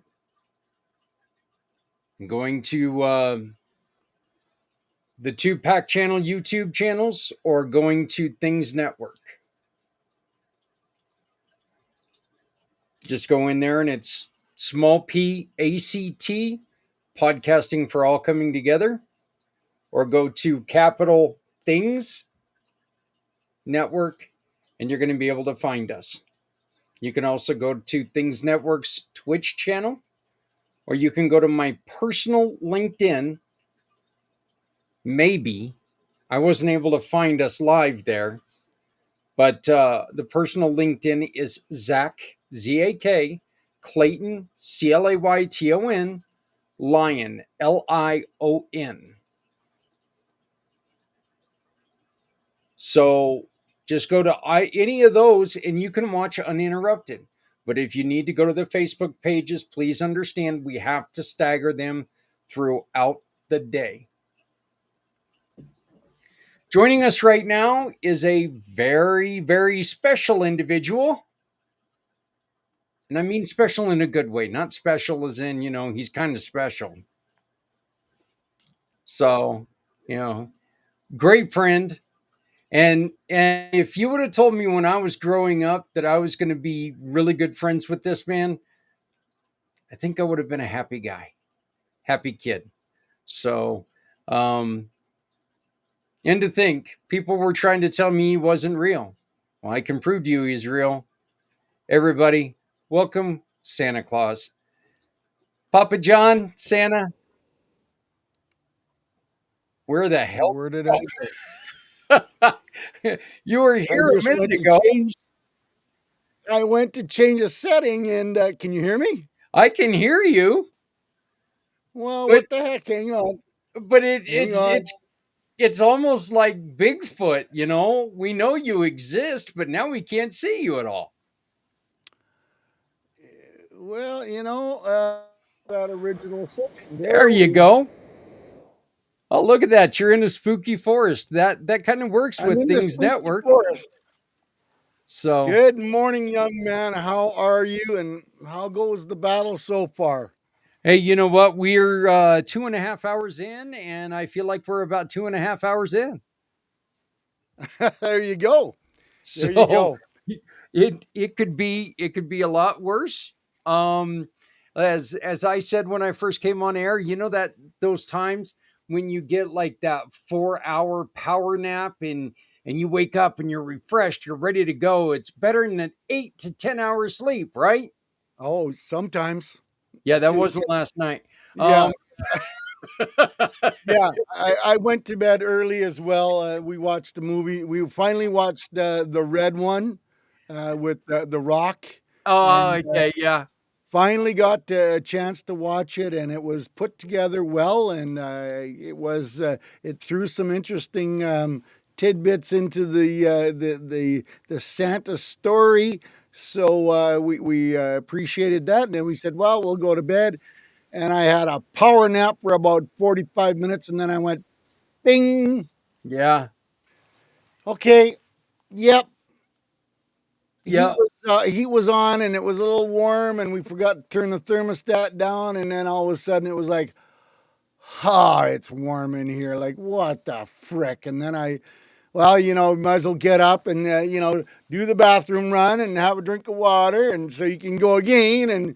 And I sat there and laid there for, yeah, almost 2 hours thinking, well, it's too early to get up and join Zach yet. And he said he had a couple things going for the first couple hours. And yeah, then I laid back down and, twiddled my thumbs and tried to get comfortable, did the old tossing and turning thing. And then, oh, look at that. I fell asleep and all of a sudden, bing, bing, it's the alarm clock was going off to, hey, I got to go downstairs to say hello to Zach. Yeah. Yeah. Yeah, so it was one of those nights. Yeah, we know how that goes and we know where it's coming from. Yeah, for some reason my dogs and had restless everything syndrome last night, Uh-huh. and they decided that they could not lay still, so it was like going and apparently they tell me it's illegal to drug your dogs. Ah, you know, If and you I, know what? if I still had the special gummies, I would have probably given them one last night. But And some people would get a little upset if you take the baseball bat. Don't yeah, yeah, want to yeah. do that. Well, I'd be upset at myself, to be honest with you. Right? There's And sometimes. owning dogs before, not at the present moment. You get up and you lock them in another room. That only lasts for about 10 minutes, and then they go, "Buck, buck, buck, buck, buck. I'm lonely and I don't want to be in here. It's dark." And, this excuse and that excuse. So, yeah, I understand that concept totally. Yeah. So, Santa, before our next guest joins us, Alicia, and we're going to be talking about gratitude, which I think is really fitting with you here. You have started a program to help our veterans be able to find resources, and we are going to work together to create this database and make it to where veterans no longer have to search forever to find something. Can you tell people about your idea and how they can get a hold of you? Absolutely. I'm getting excited about it. It's called The Warriors Beacon of Hope. That is the website. And what I'm doing is compiling a list of nationwide services to help our veterans, like you said, find services. Now, the easiest way to explain it is Billy lives in Seattle and he's going to visit in St. Louis and takes uses a couple services a week in Seattle, and then goes to St. Louis thinking that he'll be fine for a week or 10 days, whatever the case may be, and he runs into trouble and he's looking for services. Where does he start? Where does he go? Whose door does he knock on? You know, if he can find some of the local branches of, the VFW, they might be able to. But hey, if we had the Warriors Beacon of Hope built up nationwide, that would be a wonderful place that he could go to to find some services. But then again, I'm also adding meetings because we all know the power of conversation for our veterans and how important it is to communicate with other veterans, with other people there you go, other people and keep the conversation going. But now I've added another thing that is perfect timing, my understanding. It's that time of year where parents are starting to look for scholarships for their children and grandchildren going off to school. Yep. Well, how I got that idea was from another young lady who did that exact same thing last spring and couldn't find any information at all. So then she ended up talking to someone after she couldn't find anything in October and went, "Oh, you're looking for the list." Well, guess what's on my website now? There's a list of about 90 different scholarships on there, and I'm going to be building that up as well. So, you know, this one, you've got the website up for the Warriors Beacon of Hope. I'm trying to make it the go-to portal for websites for veterans to find services, to find meetings, and now scholarships. And, each one of those ones is a service in that state. So we're going to do the first 100 services are going to be for free. And, then we're going to charge a menial fee of $10 a month to be part of that list. So I'm not trying to break the bank, but I'm trying to get the list out there to help our veterans. Yes, and hopefully within 6 months, I've got 1,000 people on there. That's my shooting goal right now, is to have 1,000 people on there by the end of June. So we'll see how that goes. And, with some steady pushing, steady asking, steady telling people about this and sharing the website, the list is being built. And it's looking very positive with nothing but great compliments from veterans and from people that help veterans that this is a much needed service for our country. Right. And you can see on the bottom of this list, right towards the end of the bottom, you can see where you can add your organization to this list. So, Papa John, we've got our next guest. Wonderful, wonderful lady. This is the like third or fourth conversation I've had with her. We have met in quite a few networking programs, and every time I get to talk to her, I always feel better. It's Alicia Alexander. How are you doing, Alicia? Good morning. Good morning, young lady. How are you guys? You know, it's like I told Santa just a little bit ago. We're a little over 2 hours in. Well, 2 and 3/4 hour in.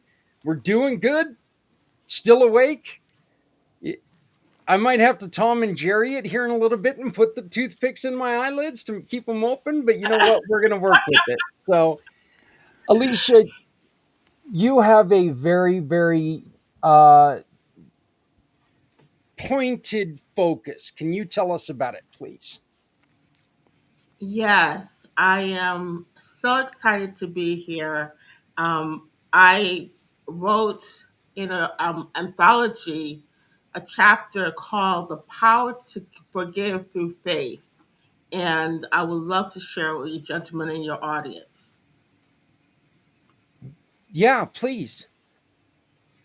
Okay, well, um, I usually start out with some affirmations about who I am today and um, how I'm doing today because I am a expert in organizational excellence. That is my main focus. But the book on the anthology that I'm written for is what I'm presenting today, and so it starts out um, with a scripture, 2 Corinthians 10, verse 3 to 5. If any of your audience are familiar with that passage of scripture. And do you want me to share from the book, or what would you like for me to do? You know what? You do what we've got a little we've got right around 10 minutes, Alicia. This is your time. You make the choice. I want you to express yourself, please. Okay. Well, going to the chapter, uh, like I said, it starts out with 2 Corinthians 10, verse 3 to 5, where it says, "For though we walk in the flesh, we do not war according to the flesh. For the weapons of our warfare are not carnal, but mighty in God for pulling down strongholds, casting down arguments and every high thing that sets itself against the knowledge of God, and bringing into captivity uh, every thought to the obedience of Christ." It says further, "Youth is the age when regard for persons of authority develops. Youths learn how to respect authority appropriately. What happens when an adult authority figure violates a young person's ability to respect through improper behavior? This is my story of how I learned to forgive an adult figure who molested me." And that's what the book is about, what the chapter is about. The power to forgive through faith and overcoming that at an early age, at the age of 15. Today, I can say gratefully that I'm a person of faith. I am a person who's kind, generous, we has regards and respect for all authority, and can make great decisions. So that's what I wanted to share, and I can dive into deeper if you wish me to. Yeah, Alicia, we had a recording earlier from a really good friend of ours, Holly, um, and Holly Miller, and she was sexually assaulted when she was a teenager. And I Yeah. made the point earlier that look, here's the truth. This is something that you or Holly could have said, you know what? This has ruined my life. I'm done. I'm not dealing with it. I'm out. But that's not what you did. You stood up, you made the decision to present yourself, to become vulnerable, and to help people. Yes. Why? Why was that your decision? Because to go through that experience is tormenting if you keep it to yourself. If you How you free yourself is to know that one, God did not design it to happen to you. As a matter of fact, in the chapter that I wrote in, I wrote a prayer, and I want to share with anybody who in the audience has gone through a traumatic experience like that. The prayer is called a prayer to heal. And I'm just going to pray real quickly. Heavenly Father, your word says you love me. At this moment, I choose to believe this truth.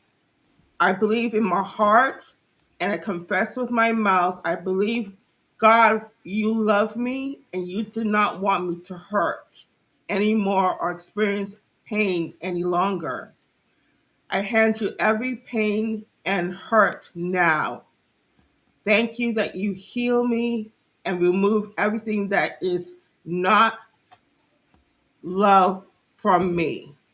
I renounce every evil thought or action I have allowed to consume me due to the pain and hurt. I accept your love and ask you to minister truth to me now. In the name of Jesus, amen. Amen. That is beautiful. Santa, did you have any questions? No, I was just going to say though, women and men who have been, in my experience of talking with women and men that have been experienced this horrible thing that happens, they either do what Alicia has done, is come out and said, hey, I'm not going to let this push me down. I'm not going to let it control me. I'm not going to let it dictate how I hide for the rest of my life. I'm going to come out. I'm going to be standing. I'm going to be proud. I'm going to help other people because God has changed my life. And you either move forward with it or you cowl down. And I've seen most people, especially women, say, I'm going to be strong. I'm going to be standing proud. I want to help other people. And that's, good for you, Alicia. Yeah, Santa's proud of you. Thank you. So I get something good for Christmas? Well, we'll work on that list, at another time. But Hey, Alicia, let me ask you one question, and I think this is something Yes. that's vitally important. What was the one thing? What was the one thing that was the hardest struggle for you to make this decision to grow with this? What was the hardest hurdle that you had? And the reason I'm asking is because we want to speak to the person who's facing that hurdle right now. Okay, so this happened to me at the age of 15. And my how it happened was in my own house because my brother, my sister, and myself, we were latchkey kids. Now latchkey kids mean that there's no parent in the home. When you get home from school, you got to take care of yourself until that parent comes home. My mom was a single parent and she worked 3 to 11:30 at the local hospital. And so the person who did this knew that she was not home. And I thought this person, because he was a person of authority and very respected in the community, was coming to just check on us and see how the kids are doing. But that's not what happened. And so for me, I took a vow of silence. I said, you know what? There's nobody here to protect us. I'm just going to keep my mouth shut until I know that he did it to somebody else. 7 years fast forwarding, at the age of 21, I found out, or 22, I found out, yes, he did do it to somebody else. And I chose to speak up and help my friend get over and confront the situation. He and his wife lied in the meeting that we had with another couple from the community. And um, at least it was addressed. It was out in the somewhat open what kind of person he was. And so that was my biggest challenge, keeping it quiet from 15 to about 21, 22, until I found out and knew that he did it to somebody else. That again, that's where I learned of a story the other day of how, like I said, and I want to introduce you to Holly. I think you two would have a fascinating conversation. But I believe she was around 14 when hers happened, so there is a lot of symbionts there. But again, she faced a challenge just recently that the only thing, Alicia, I can say about you and about her are you are both heroes because you stepped up and turned this absolutely awful situation into a way of helping people. Absolutely. I Well said. can't, and I won't apologize because this happened to you because it's not mine to do that. Right. It's, I congratulate you on doing what you've done. And I congratulate you on taking these giant steps of making this better for yourself and for others around Yeah. you. And I love you for what you're doing. Thank you. If I can speak to your audience for others, I know it's a hard thing to deal with when you're a kid, but come to the place to forgive and let it go because you're healing yourself. Only reason I can share this is because I have forgiven the person, even though they never came back to say sorry to me, and I've let it go into my God, Abba Father. That's what I call God, Abba Father's hands, and He's taken me a long way. I'm now in my 50s, and I can say with all grace, I forgive him and I let it go. Good for you because that's a big part of healing. Yeah. Yes. Yeah. It's the most important part of healing. Alicia, thank you so much for joining us today. Um, let's get together and let's tell your story a little bit wider here in the next coming weeks. Okay. I'd love to have you back on one of our regular podcasts. Great. Thank you so much for having me this morning. I really appreciate you both. No problem. Thank you so much, I Alicia. hope Have you a have a wonderful wonderful day. day and please keep up the great work. And again, thank you for doing what you're doing. And I'm sure you run into a lot of people that discourage you. Get over that hurdle and think of all the positivity that you're sharing with so many other people. So keep up the great work. Thank you. And always reach out if there's anything that we can do to support you. Okay. All right. Thank you very much. Okay. Santa, the first segment's done. Woohoo! First That, 3 hours are in the book. there you We're go. going to take about a 10-minute break. We got to shut everything down and open it up in a new window. So we're going to go black for about 10 minutes as I move stuff from this computer to this computer. And this is a new platform you're using too. Oh yeah, that's the reason why everything is all so, Yeah. but I want to thank everybody again for being here. Please make sure that you share this information with everyone. This QR code that you see up in the corner, it's a chance for you to send a message to our heroes, to our veterans, to our first responders, to anybody out there, to people like Alicia who are out there making a difference,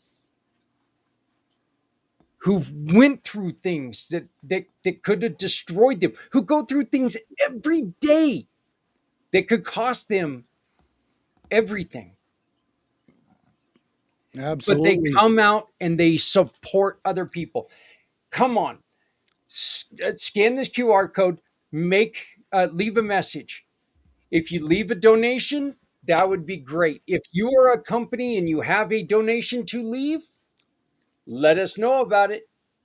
And no purchase necessary. You don't have to donate, but all day long, we are going to be giving away prizes like a prize from Santa Papa John. Papa, can you tell people what you've donated to the cause? Absolutely. I'm excited because I started this new story session before Christmas thanks to networking, and someone said, hey, personalize the stories. Can you imagine Santa reading a story to your children or your grandchildren? They're all gathered around the big screen as I read them a custom created story, and I say their names in the story.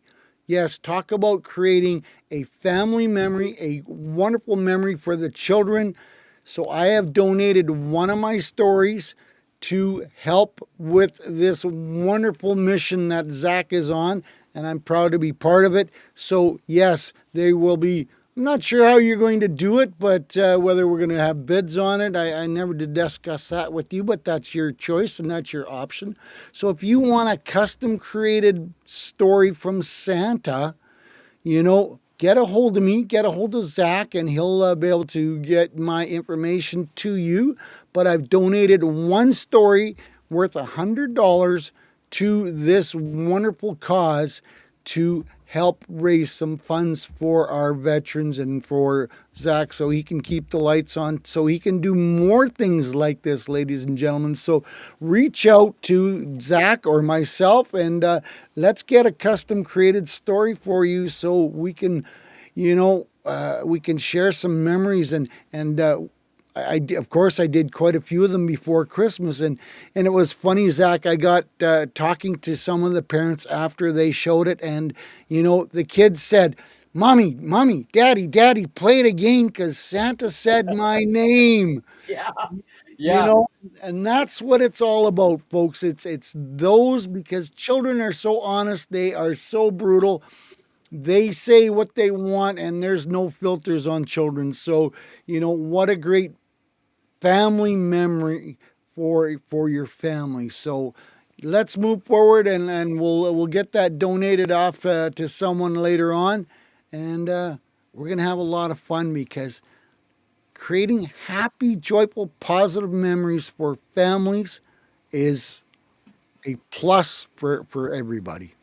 Yeah, what we're going to do, Papa, is every once in a while, we're going to take these stories like Thomas McNichols sent in.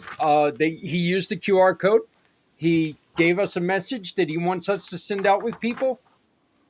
Message is very simple. Thank you for your service. Absolutely. And now, because Thomas did this, Thomas also donated $10, but there is no purchase necessary. You don't have to donate and you can still win. But Thomas is now the proud owner of a 1 year subscription to a For My card. Thomas, I will be getting a hold of you in a little bit.